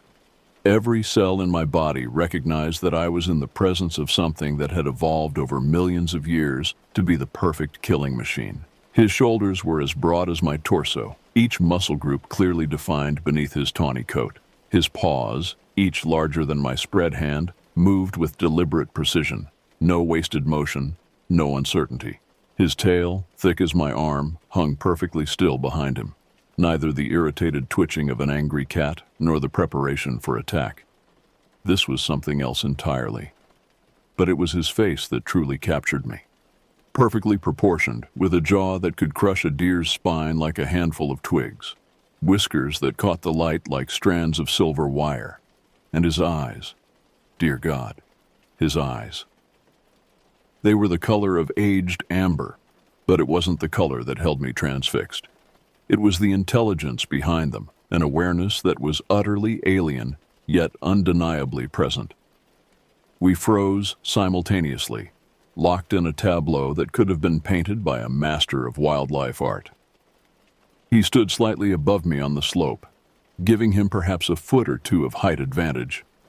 The positioning wasn't lost on either of us. In the language of predator and prey, elevation is everything. His eyes never left mine. I've been stared at by humans in anger, in love, in every emotion imaginable, but nothing prepared me for the intensity of this gaze. It was like being X-rayed, assessed down to the molecular level by eyes that had evolved over millions of years to detect the slightest weakness in potential prey. The 9mm pistol in my shoulder holster might as well have been a child's toy. Mountain lions can cover 40 feet in a single bound, can accelerate from 0 to 35 mops in 3 strides. By the time my hand reached the holster, it would be far too late. Besides, something told me that drawing a weapon would shatter whatever delicate balance had been struck between us. Time seemed to lose all meaning. The forest around us had fallen completely silent. No bird calls, no rustling leaves, as if nature itself was holding its breath. I could hear my heart thundering in my ears, could feel every bead of sweat rolling down my back despite the cool air. The level of detail my senses were processing was overwhelming. I could see every whisker on his face, count the individual spots on his nose. The muscles in his shoulders and neck were so defined they looked like they had been carved from living stone. I noticed things about myself too, how my breathing had become shallow and quick, how my fingers had gone numb from clenching them so tightly, how my legs trembled slightly from maintaining absolute stillness. The primitive part of my brain kept screaming at me to run, but the rational part knew that would be a death sentence. Running would trigger every predatory instinct he possessed, would transform this strange standoff into a quick and violent end. Minutes stretched like hours. Neither of us moved. Neither of us blinked. The world had narrowed to this single moment, this silent conversation between predator and prey. Because that's what I was in that moment. Prey. All my human pretensions, all my technological advantages meant nothing in the face of millions of years of evolved perfection. The intensity of the experience began to take its toll. My legs burned from maintaining perfect stillness. My eyes watered, but I didn't dare blink. My breath came in shallow gasps, each one seeming to echo in the unnatural silence of the forest. The mountain lion's stillness was different. He showed no sign of strain, no indication that maintaining this pose required any effort at all. His breathing was steady, almost hypnotic. Those amber eyes remained fixed on mine, unblinking, unrelenting. In that endless moment, I began to understand something profound about fear. True fear isn't the quick shock of a jump scare or the adrenaline rush of a near miss. True fear is standing at the threshold between life and death, fully aware that you are not the one who gets to choose which side you end up on. The quality of light began to change as the sun moved behind the mountains. Shadows lengthened, taking on strange shapes that seemed to dance at the edges of my vision. The temperature dropped noticeably, but I barely felt it. My entire existence had contracted to this single point in space and time, this eternal moment of assessment. I became aware of a low buzzing in my ears, the sound of my own blood rushing through my veins.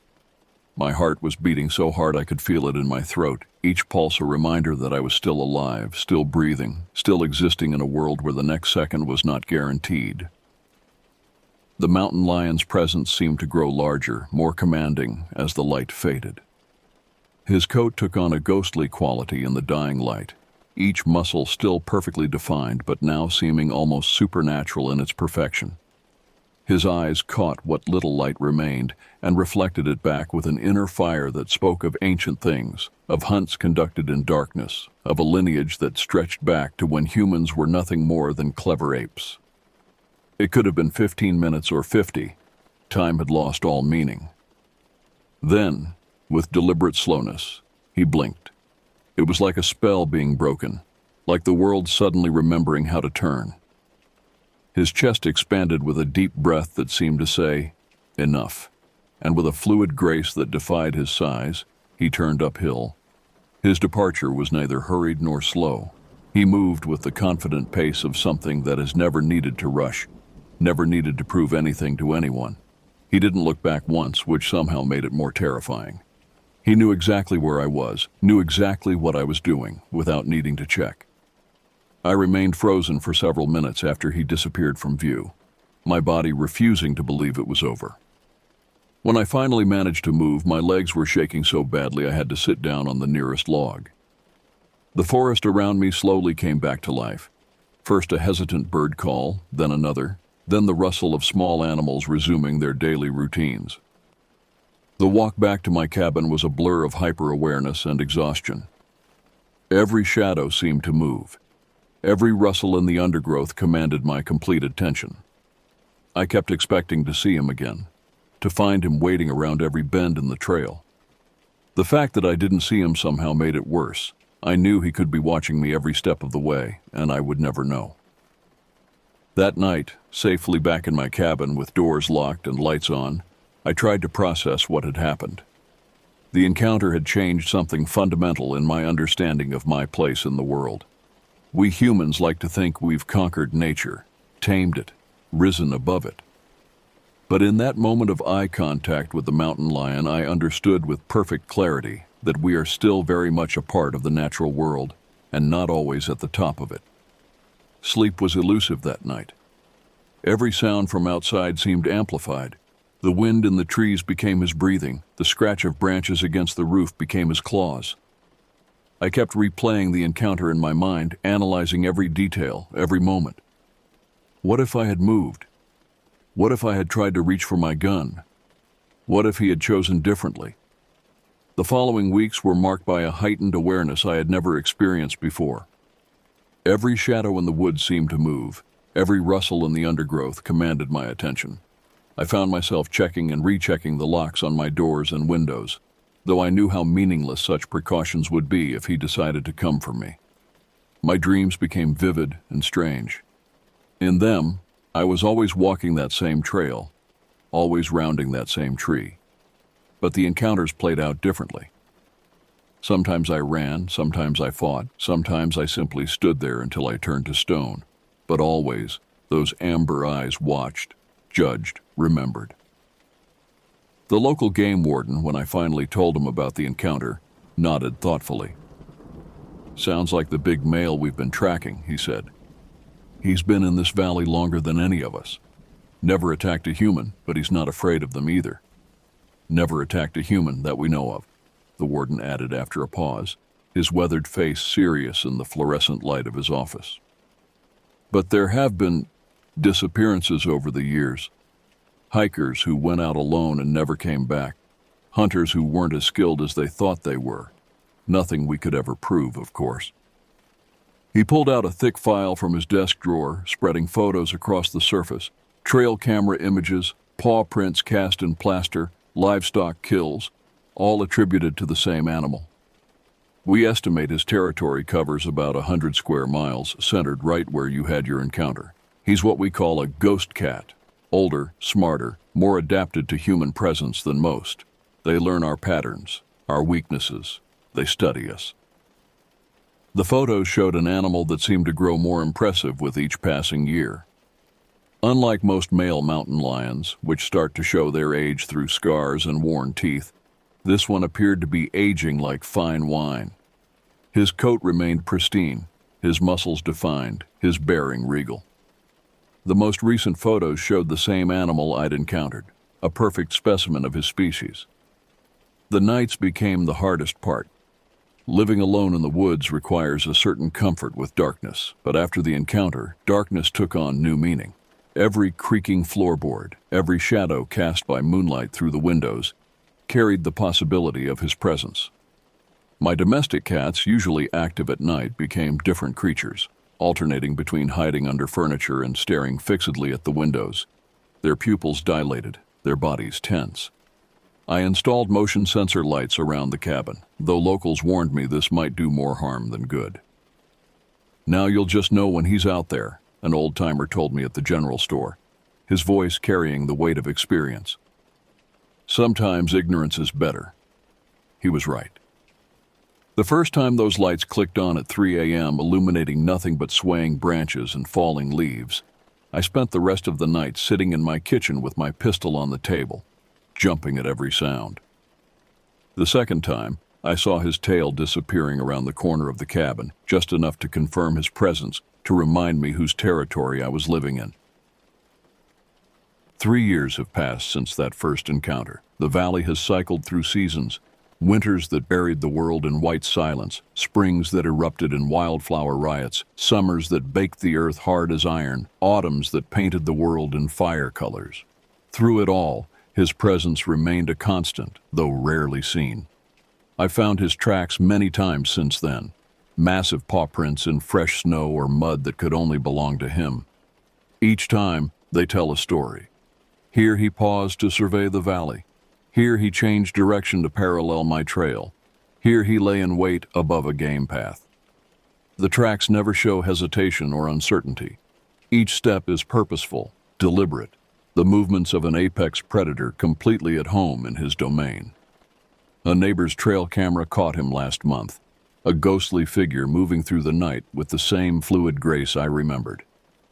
The photo confirmed what I already knew. He was still here, still ruling his territory with the quiet confidence that comes from being the ultimate predator. The image showed him looking directly at the camera, those same amber eyes seeming to glow with internal fire. He knew he was being photographed, and he didn't care. The encounter changed my relationship with the valley in ways I'm still trying to understand. Some might expect me to feel fear or resentment, to wish for a safer place to live. Instead, I feel a complex mixture of terror and privilege.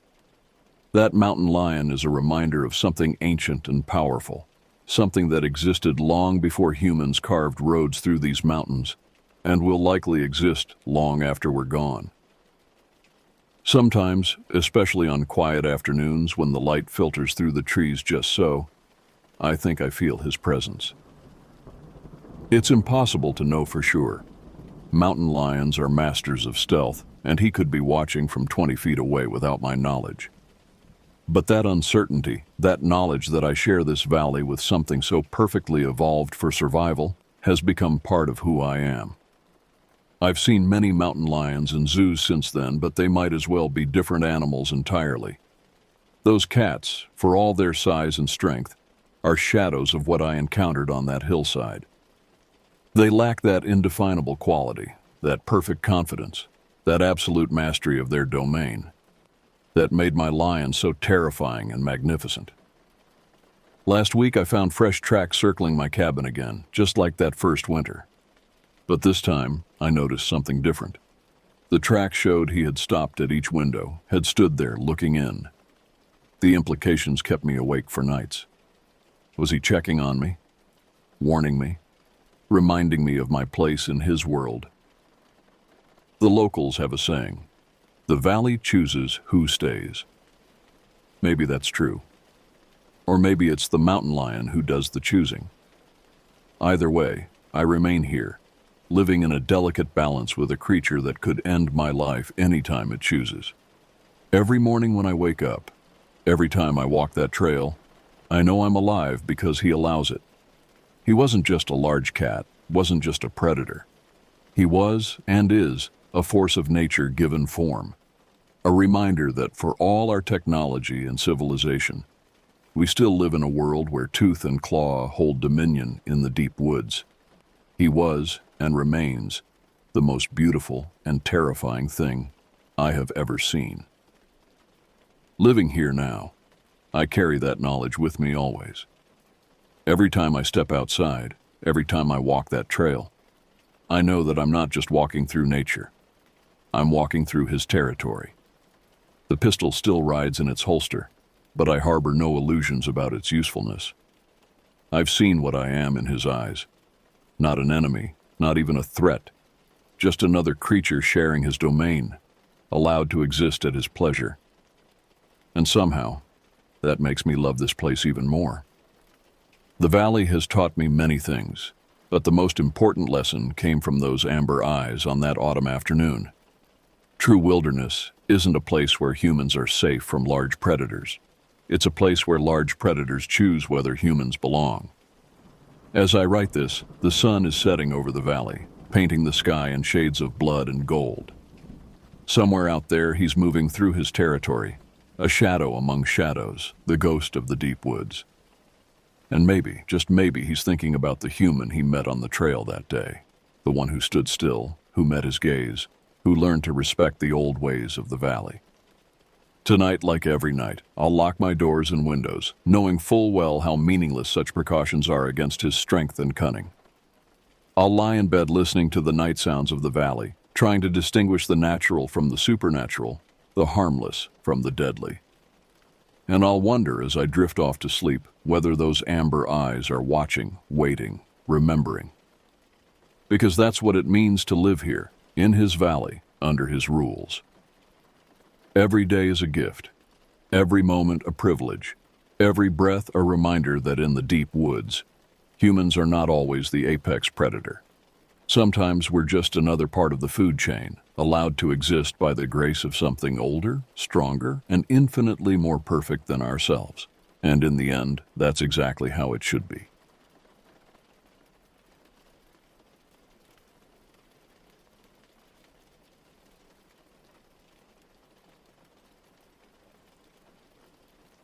The pre-dawn air hung thick and heavy as I shouldered my pack at the Kauai Valley trailhead. It was June 15, 2023, and at 42, I should have known better than to start a hike with the strange omens I'd encountered that morning. My truck's electrical system had malfunctioned 3 times on the drive up, radio cycling through stations on its own, headlights flickering in patterns that almost seemed like code.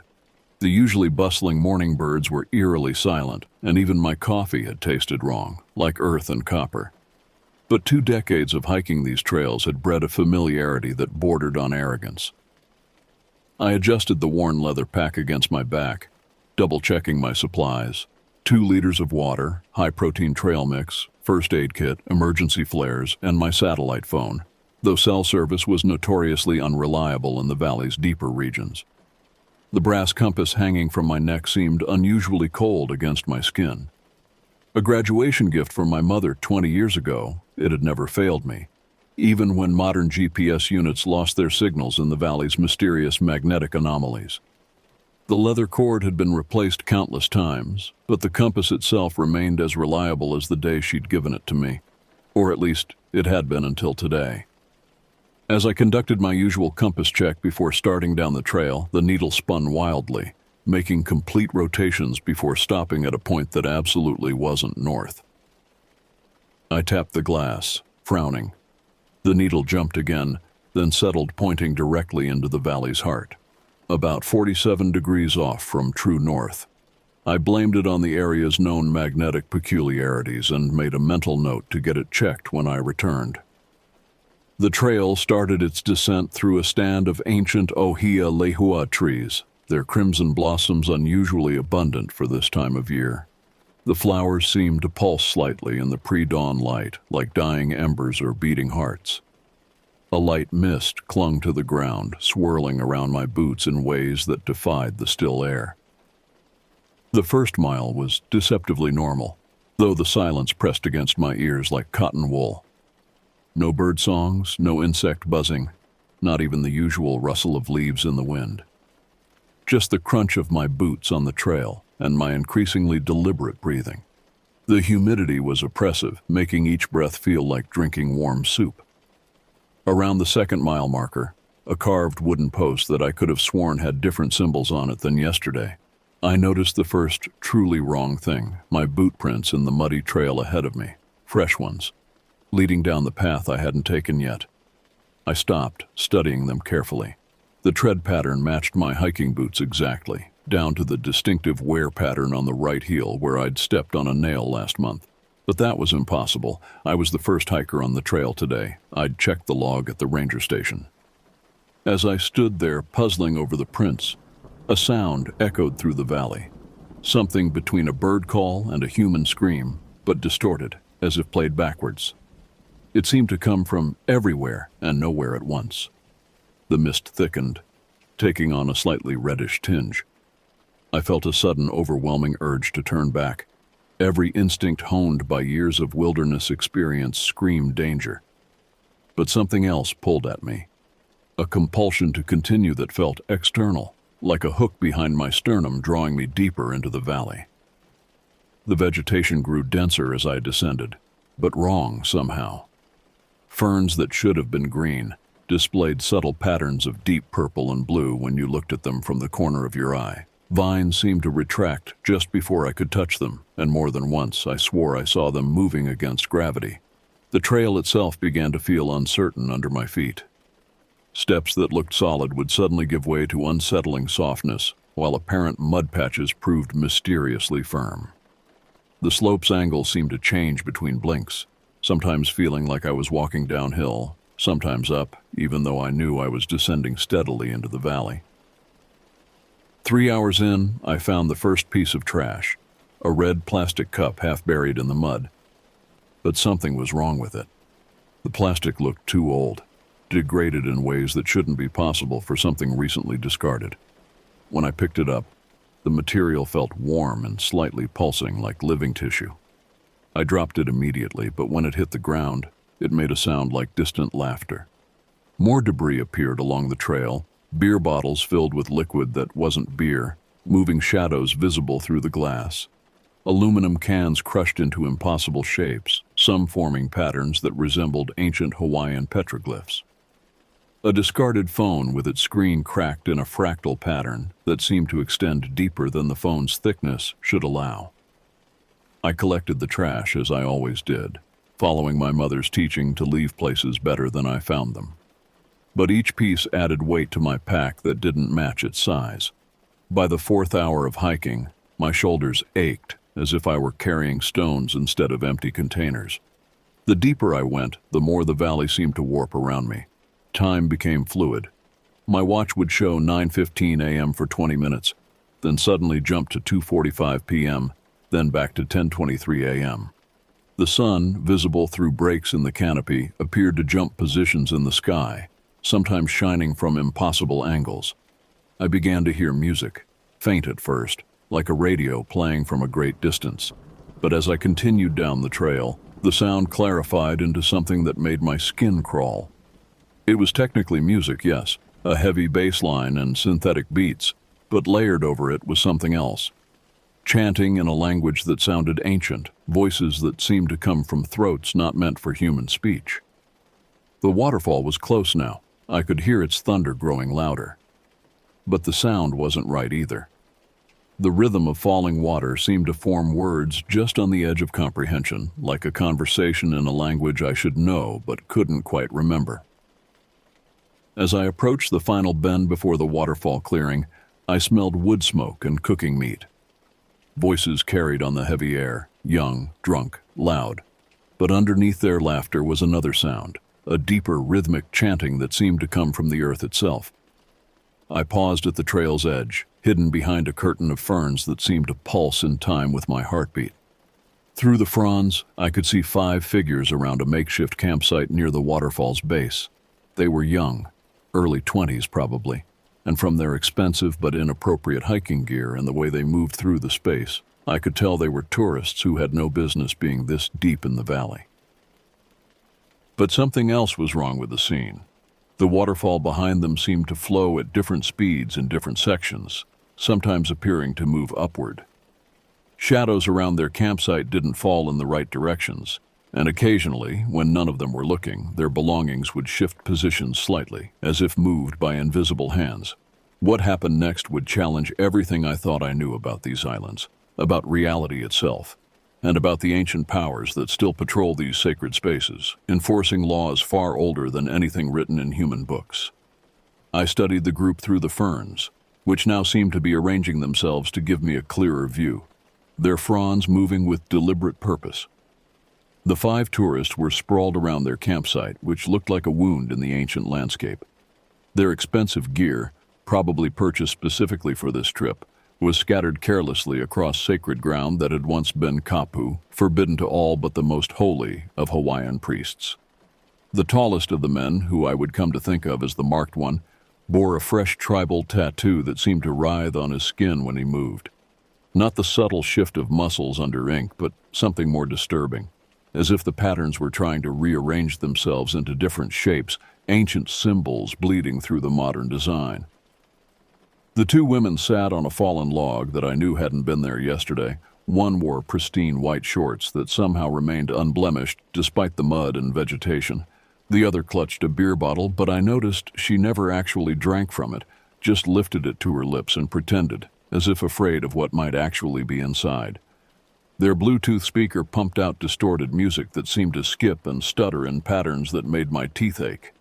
Sometimes between songs, I could hear older music bleeding through, the hollow tone of bamboo flutes and the deep resonance of pahu drums that hadn't been played in this valley for centuries. The third man, shorter but muscled like a cage fighter, kept glancing into the forest with nervous energy. Perhaps he sensed what I was starting to see. the shadows that moved independent of any light source, the brief glimpses of figures standing in the mist only to vanish when looked at directly. His instincts were screaming danger, but his modern mind couldn't process what his ancient hindbrain was trying to tell him. The last member of their group, a quieter man who kept to the periphery, was doing something that made my blood run cold. He was stacking stones. 3 stones, balanced impossibly on their points, identical to the formations I'd seen along the trail. But his eyes were glazed, movements mechanical, as if his hands were being guided by something else. Their campsite was littered with those red cups and beer bottles, but now I noticed they formed subtle patterns on the ground, curves and lines that seemed random at first glance but slowly resolved into shapes I recognized from ancient petroglyphs, symbols of warning, of boundaries crossed, of kapu broken. I knew I had to make my presence known before something else did. The air was growing thicker, the mist taking on that reddish tinge again. The waterfall's roar had developed a rhythm that sounded almost like words in Hawaiian, almost like chanting, almost like screaming. I stepped out of the ferns, deliberately scuffing my boots on the rocks. The group's heads turned toward me with unnatural synchronization, and for a moment, just a fraction of a second, their eyes all reflected red in the strange light, like animals caught in a flash. "Aloha," I called out, trying to keep my voice steady despite the wrongness that permeated the clearing. I held up my trash bag, now heavy with their discarded debris. "I believe some of this belongs to your group." The marked one stood, moving with a swagger that seemed hollow, performative, as if he were playing a role he thought he should play. But there was fear under it. I could smell it on him, see it in the way his new tattoo seemed to squirm beneath his skin. "Who the hell are you?" he demanded, but his voice wavered slightly as a shadow passed over us. Too large to be a cloud, too solid to be a bird, too silent to be a helicopter. None of them looked up. Sometimes not seeing is a self-defense mechanism. "Just a local who loves these trails," I replied, setting my pack down slowly. As it touched the ground, I noticed the earth seemed to shift beneath it, as if reaching up to cradle it. "I'm not here to cause trouble, just hoping we can keep the valley clean." The muscled one moved to flank me, but his path took him through one of the red cup patterns on the ground. As his foot crossed the invisible line they created, a sound like breaking glass echoed through the clearing, but nothing had broken. He stumbled, suddenly unsure of his footing on the perfectly flat ground.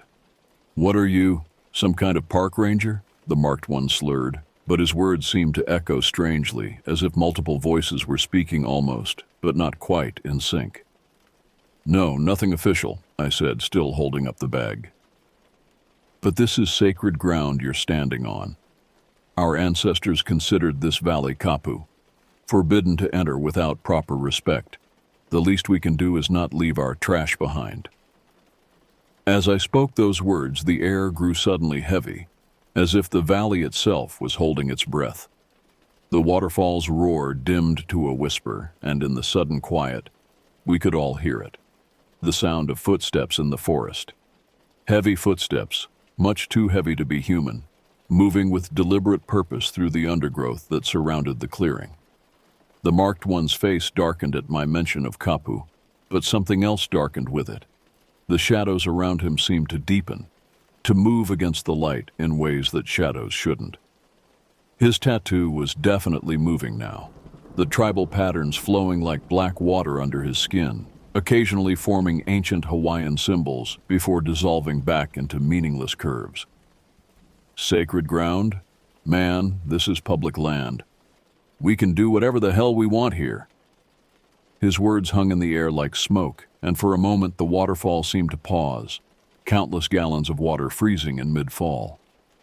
None of the others appeared to notice this impossible pause, but I saw the quieter man's hands begin to shake as he stacked another set of stones, his eyes, now completely white, rolled back in their sockets. The woman in white shorts stood suddenly, swaying slightly. Did anyone else hear that?" She was staring into the forest where the footsteps had gone quiet. Too quiet. The entire valley seemed to be listening, waiting. The muscled man took another step toward me but stopped abruptly as his foot broke through another pattern of discarded cups. This time the sound wasn't like breaking glass, it was like breaking bones, a sharp crack that echoed off the valley walls in impossible ways, returning to us distorted, almost like laughter. That's when I noticed the water in the pool at the base of the waterfall had taken on a reddish tinge. Not the brown of disturbed sediment, but a deep, vital red that pulsed with its own light.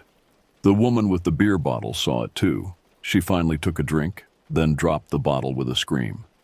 It shattered on the rocks, but instead of beer, thick red mud poured out, forming symbols on the ground that glowed briefly before sinking into the earth. A wind picked up, but it wasn't natural. It moved in circles around the clearing, gaining strength, carrying with it the scent of root systems and grave dirt, and something older, something that smelled like mountains grinding together deep underground. The wind had a voice, many voices, whispering in ancient Hawaiian, the words just beyond my understanding. The muscled man reached for me, but his swing went wide as movement caught everyone's attention. Above the waterfall, a figure had appeared, tall, impossibly tall, its height made more disturbing by its proportions being exactly human, just scaled up to tremendous size. It wore what appeared to be traditional Hawaiian warriors' attire, but the kapa cloth moved wrong, seeming to flutter in a different wind than the one that whipped through our clearing. The woman in white shorts screamed, a genuine sound of terror that cut through the wind's voices, and pointed behind me. I began to turn, my body moving with the trained slowness of someone who knows that sudden movements can trigger predator responses. But before I could complete the motion, before I could see what had emerged from the forest behind me, the air was split by a sharp crack. The marked one dropped to his knees, blood streaming between his fingers where he clutched the back of his head. What had struck him rolled to a stop at my feet. A ma'a, a Hawaiian war club stone, perfectly formed and polished to a shine that seemed to swallow light rather than reflect it. Symbols were carved into its surface, ancient ones that seemed to move and change when viewed directly, but remained clear and terrible in peripheral vision. The stone was slick with water, but not from the falls. This water was cold, ancient, tasting of depths that hadn't seen sunlight since the islands were young. I knew this because I could taste it without touching it, could feel its age on my tongue, could sense the weight of centuries it carried.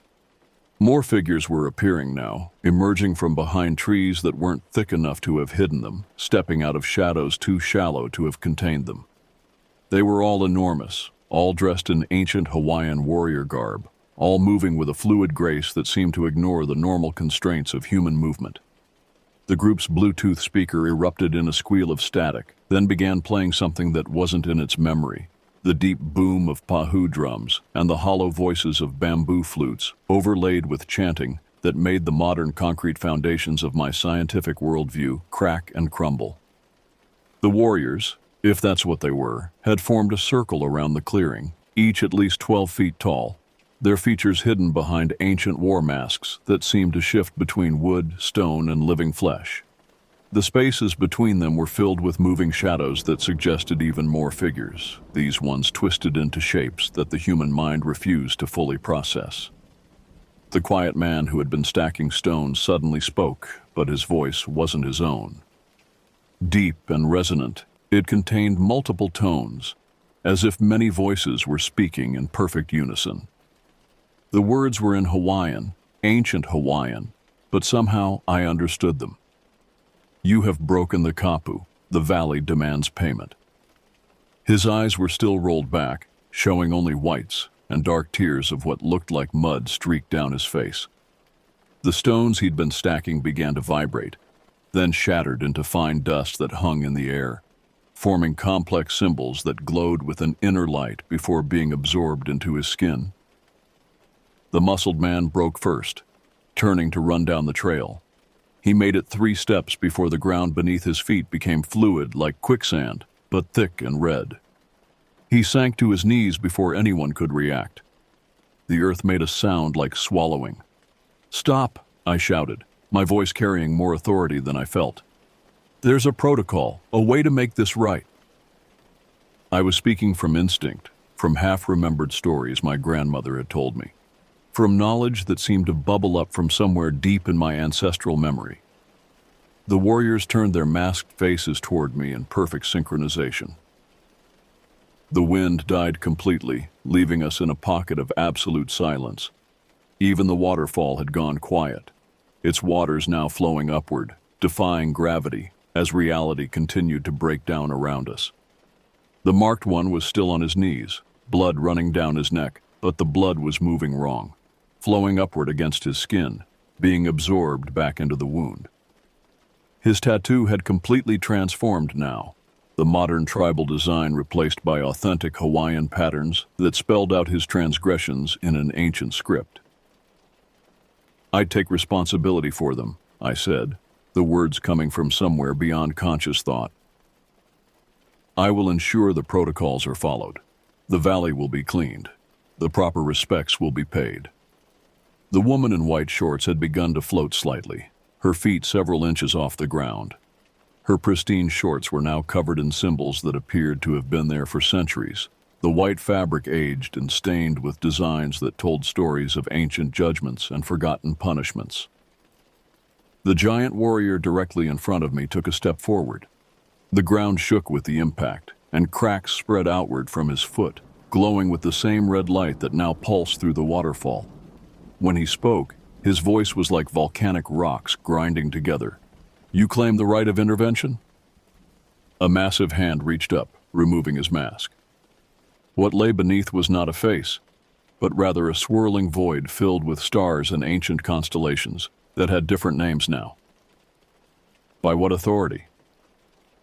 The compass at my neck had begun to burn cold, the metal taking on a blue-white glow. Without conscious decision, I grasped it, held it up. The needle spun wildly before pointing directly at the warrior's stellar void of a face. Recognition seemed to ripple through the assembled figures. The possessed quiet man spoke again, his voice now layered with even more tones. "The bloodline remains. The old knowledge lives." The woman with the beer bottle began to scream, not in fear, but in the same multi-layered voice, adding her tones to the quiet man's. The sound they produced together was like a chord struck on an instrument built from mountains and played with lightning. The marked one's tattoo had finally settled into its new form, a complete traditional pia that wrapped around his torso, telling the true story of this place in symbols that burned with black light. He began to speak too, his voice joining the chord, though his conscious mind had clearly retreated from what was happening. The warrior raised his hand, and reality bent around the gesture. The air itself seemed to part, revealing layers of time beneath.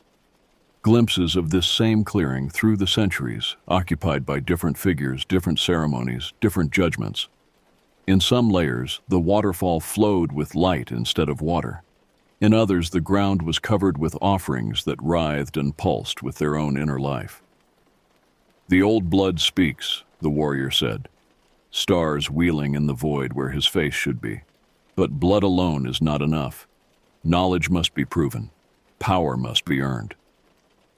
My compass burst apart in my hands, but instead of brass fragments, it released a swarm of tiny lights that swirled around me like fireflies made of blue fire. They settled into my skin, burning like ice, searing ancient symbols into my flesh beneath my clothes. Each point of light carried a memory, not mine, but my ancestors, of protocols and powers and prices paid. The woman in white shorts was fully airborne now, rotating slowly as her clothes continued to age and transform. The white fabric had become traditional kapa cloth, but the patterns spreading across it were wrong, moving too fast, showing too many faces, too many screaming mouths. The muscled man was chest deep in the living earth now, but time had begun to move strangely around him. He seemed to age and regress randomly. One moment a child, the next an old man, then back to his present self, each transformation accompanied by a sound like pottery breaking. "The valley demands balance," the possessed quiet man intoned, more voices joining his with each word, until it was a chorus of thousands speaking in perfect unison.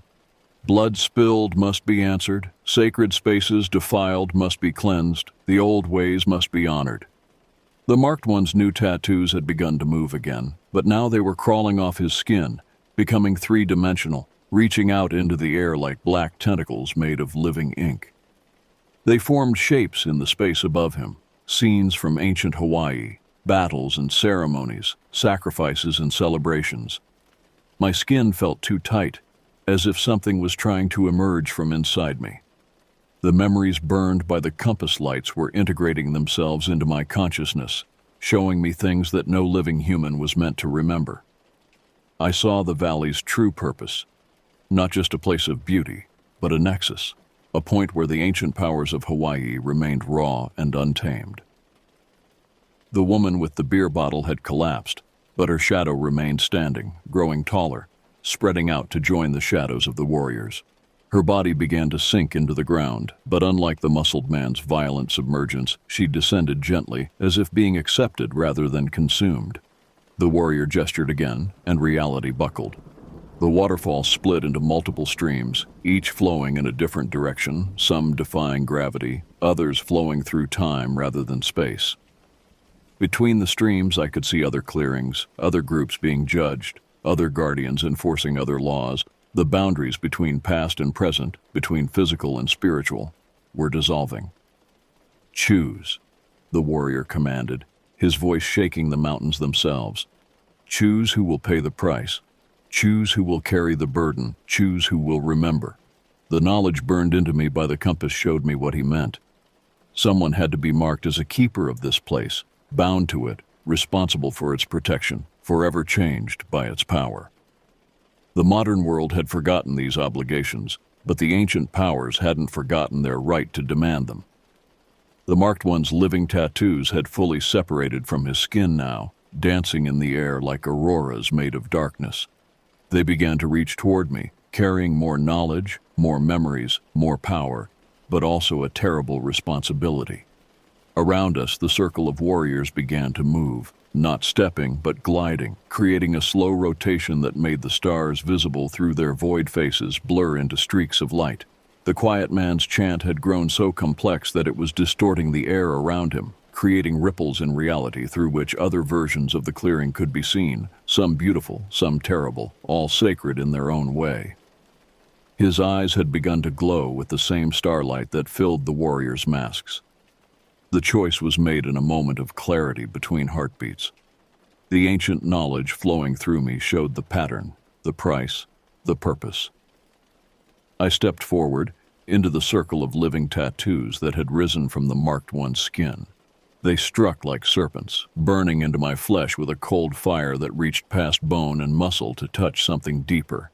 The part of me that had always known this would happen had been waiting for it since I first set foot in this valley decades ago.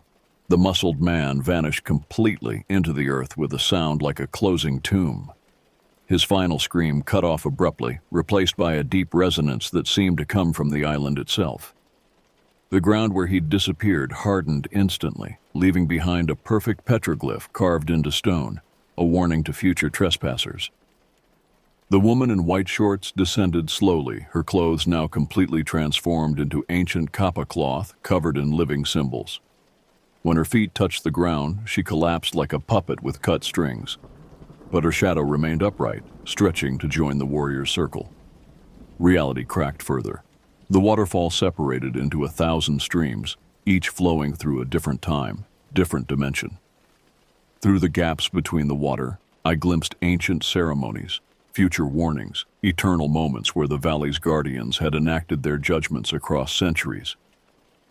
My skin split along invisible seams, releasing not blood, but light.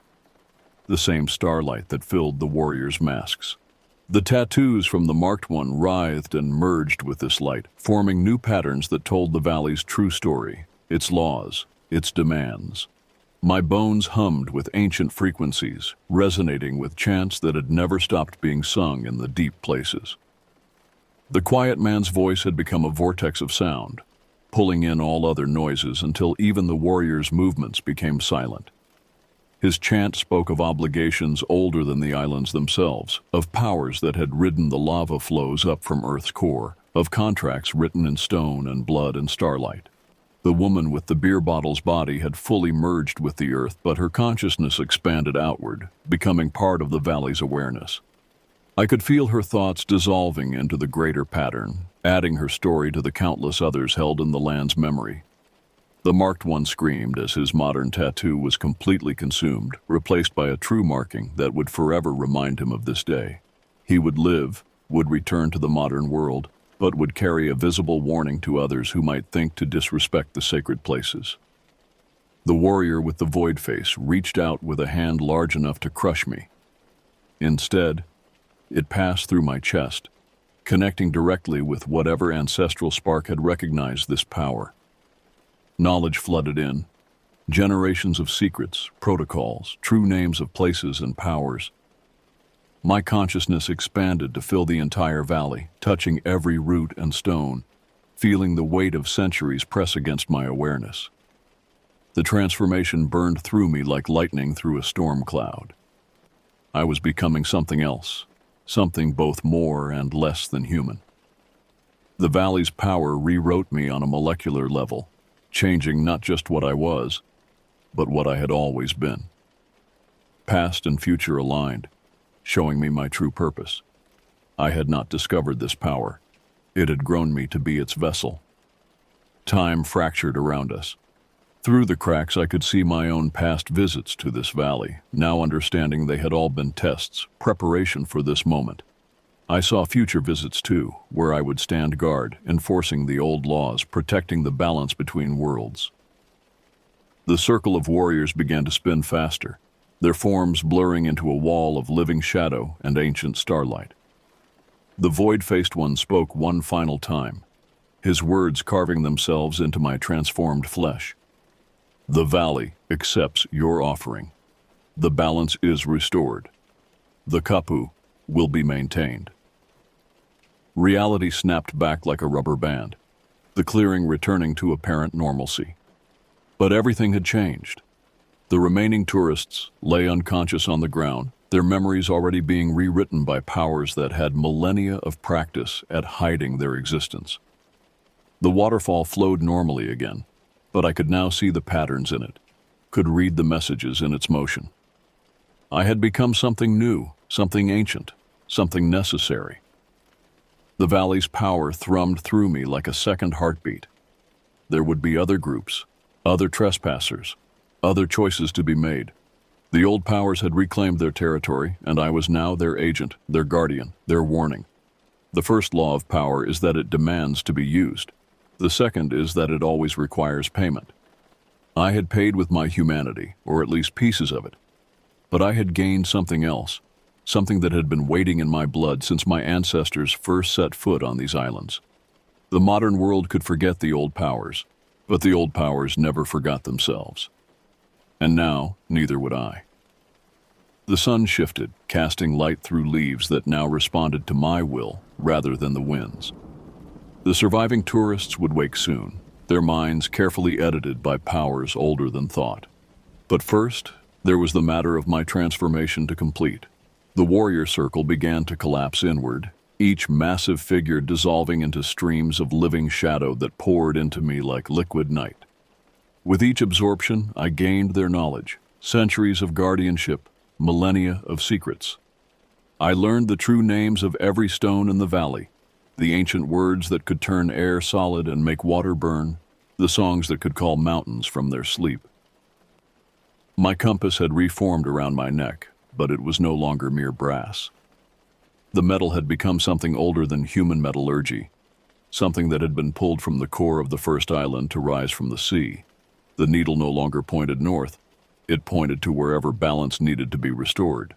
The marked one stirred first. His new tattoos now settled into their final form. They told my story, our story, in symbols that would appear meaningless to modern eyes, but would serve as a warning to any who could still read the old signs. He would return to his world changed, a walking reminder that some places remained beyond human ownership. The woman in white shorts, her clothes forever transformed by their contact with ancient power, would wake with dreams she couldn't quite remember, but would never quite forget. Her art, I now knew she was a painter, would take a darker turn. her hands creating images of tall figures with star-filled voids for faces, of valleys that breathed, of waters that flowed upward. The quiet man's role had been the most crucial. His voluntary surrender to possession had opened the door between worlds wide enough for the full power to manifest. He would remember everything, but would find himself physically unable to speak of it. Instead, he would return again and again to sacred places, leaving his carefully balanced stone markers as warnings or welcomes, depending on who passed by. The woman with the beer bottle had been fully absorbed into the valley's consciousness, her modern identity dissolved, but her essence preserved as part of the eternal awareness that flowed through every root and stone.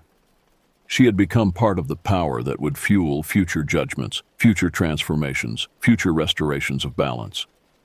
Only the muscled man had been completely removed, his defiance and disrespect requiring the strongest response.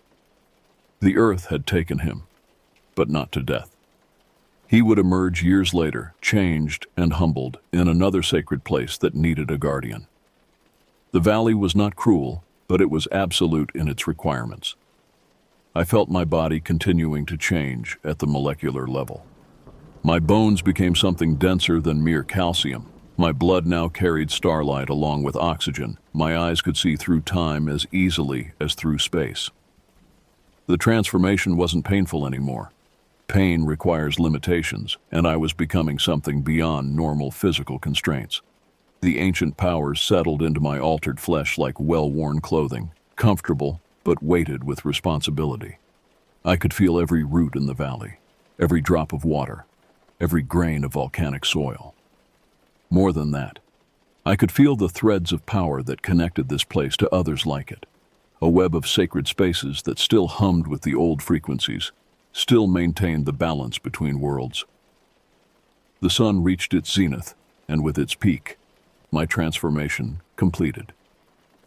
I was still human enough to walk among others, but I was also something else, a bridge between worlds, a guardian of boundaries, a keeper of laws older than humanity's memory of law.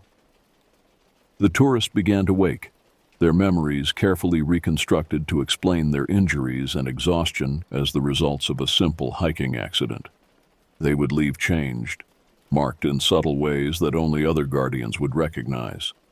Their story would spread in whispers, adding to the valley's protection, a modern myth built around an ancient truth. I gathered their remaining trash, but now each piece burned to ash at my touch, returning to the elements without leaving traces of human carelessness. The valley would remain clean, would remain sacred, would remain protected. Night was falling as I began my first patrol as guardian. The stars emerged, but they were no longer distant lights. They were eyes, watching, approving, remembering. The ancient powers had reclaimed one of their own, had restored a balance that had been tilted for too long. The valley breathed around me, and I breathed with it. There would be other trespassers, other judgments, other transformations. But for now, in this moment between moments, I simply existed in my new reality, feeling the power flow through me like time itself, eternal and unstoppable as the tide. This was just the beginning. The old powers were awakening across the islands, reclaiming their territories, recruiting their guardians. The modern world was about to remember why some places had been kept kapu, why some boundaries should never be crossed, why some powers should never be forgotten. And I would be there, watching, waiting, maintaining the balance between what was and what must never be again.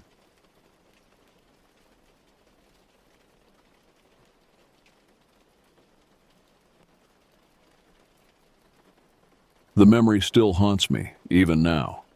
I was 16 then, not 14 as I sometimes mistakenly recall. Perhaps my mind's attempt to distance itself from what happened that late October afternoon in 2019. My brother Wesley was 11, a quiet kid who'd always been more attuned to the subtle whispers of the world than I ever was. Looking back, I should have listened to him more carefully that day. The air had that particular autumn bite to it, the kind that makes your nose run and your cheeks flush red. Dead leaves crunched beneath our boots as Dad led us through the ancient forest that bordered our property in northern Michigan.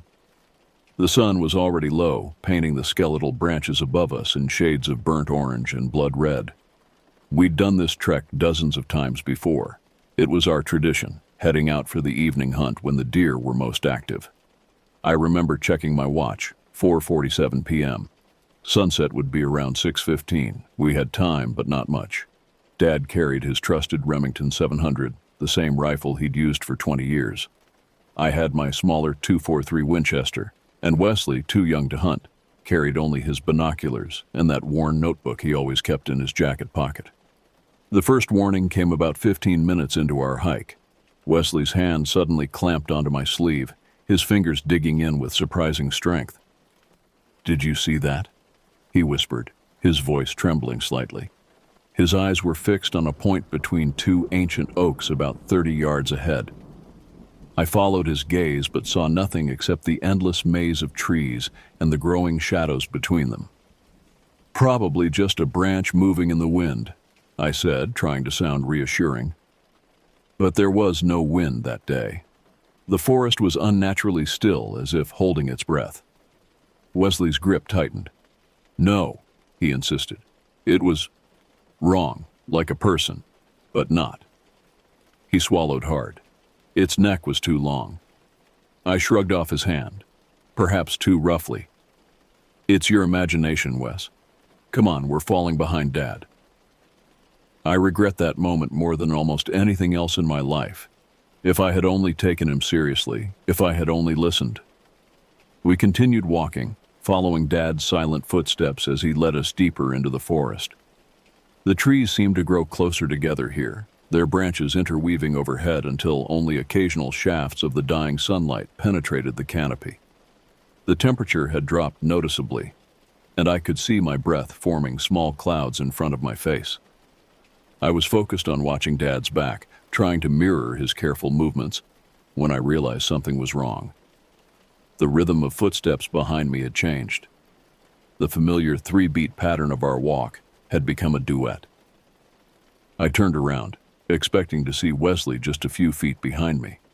Instead, I found empty air. The forest path stretched back into deepening shadows, but my brother was nowhere to be seen. "Wesley?" I called out, trying to keep my voice low enough not to spook any nearby game, but loud enough to carry. No response. "Wesley!" I called again, louder this time, my hunter's discretion forgotten. Dad turned at my shout, his expression shifting from annoyance to concern as he registered Wesley's absence. "When did you last hear him?" he asked, quickly moving back to where I stood. Just a minute ago, maybe two." But even as I said it, I realized I wasn't sure. Time seemed to have gone strange and fluid, like honey dripping from a jar. Had it been a minute, 5, 10? We began searching immediately, retracing our steps. Dad took the lead, his rifle now held ready, not for deer, but for whatever might have taken his youngest son. I followed slightly behind and to his left, scanning the forest floor for signs of tracks, broken branches, anything that might indicate where Wesley had gone. The forest had changed somehow. The familiar trails we'd walked countless times before seemed to twist in new and confusing ways. Landmarks I thought I recognized appeared in the wrong places, as if the woods were rearranging itself around us. The shadows grew longer, darker, and seemed to move in ways that shadows shouldn't. Time became meaningless as we searched. Dad's calls for Wesley grew increasingly desperate, echoing through the trees only to be swallowed by the unnatural silence that had descended over the forest. No birds called, no squirrels rustled through the fallen leaves. Even the wind seemed to have died, leaving us in a pocket of stagnant, increasingly cold air. I checked my watch again, 5:22 p.m. We had less than an hour of daylight left, and the darkness under the trees was already deepening. My flashlight was in my backpack, but somehow the thought of seeing what might be lurking in the shadows filled me with a nameless dread. "Over here!" Dad's voice cut through my thoughts. I rushed toward him, hope rising in my chest, only to have it crushed when I saw what he'd found. Wesley's notebook, lying open on a bed of leaves. The pages were blank except for the last one, which contained a single line of Wesley's usually neat handwriting, now jagged and rushed. "It's not right, it's not right, it's not right, it's not." The words trailed off the page in a violent scrawl, as if he'd been writing while running, or while being dragged.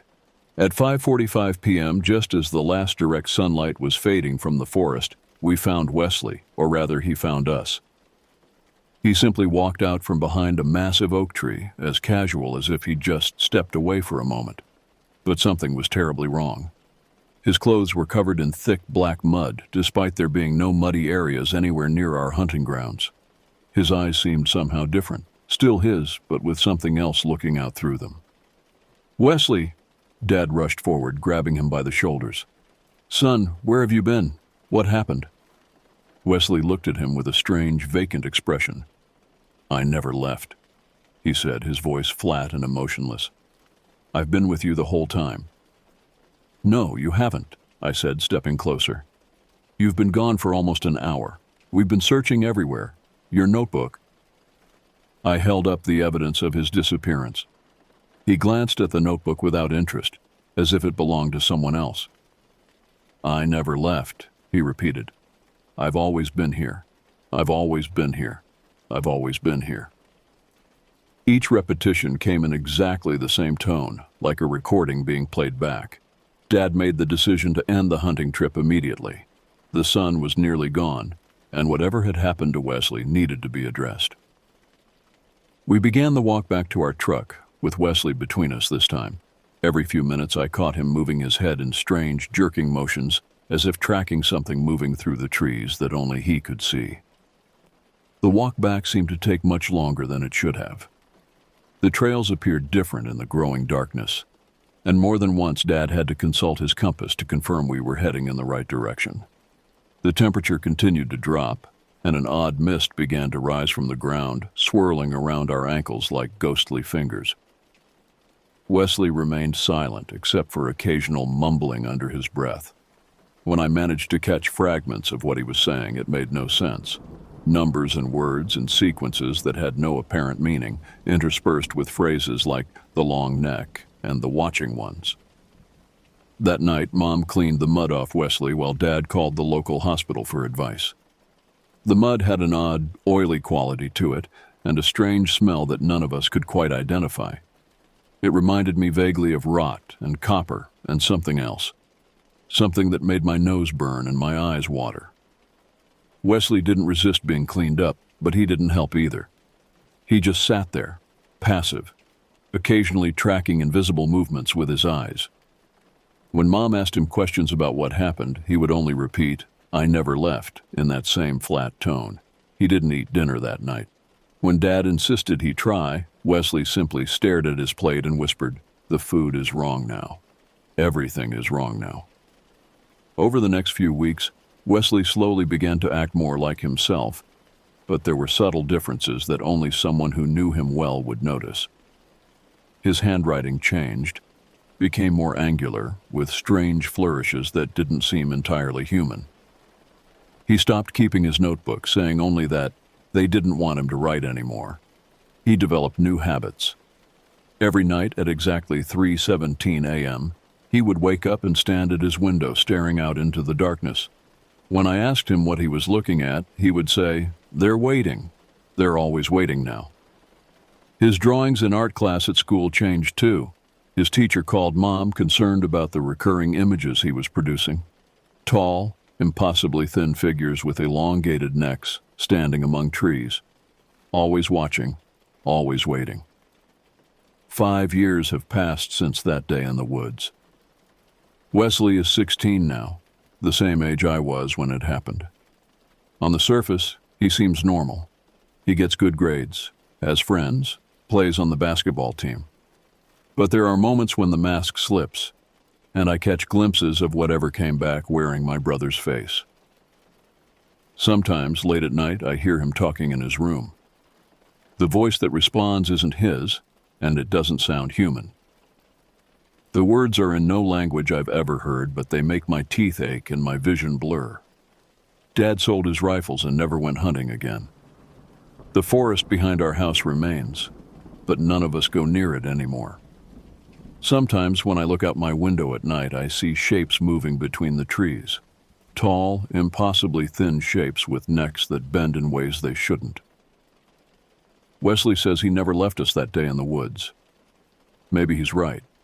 Maybe whatever walked out of those trees with us was always there, waiting, watching. Maybe the brother I knew never really came back at all. I've never told this story before, partly because I'm afraid people won't believe me, but mostly because I'm afraid they will. Because if they believe me, they might start noticing things too. The way the shadows move when they shouldn't. The shapes that stand just at the edge of vision. The voices that speak in languages that human tongues were never meant to form.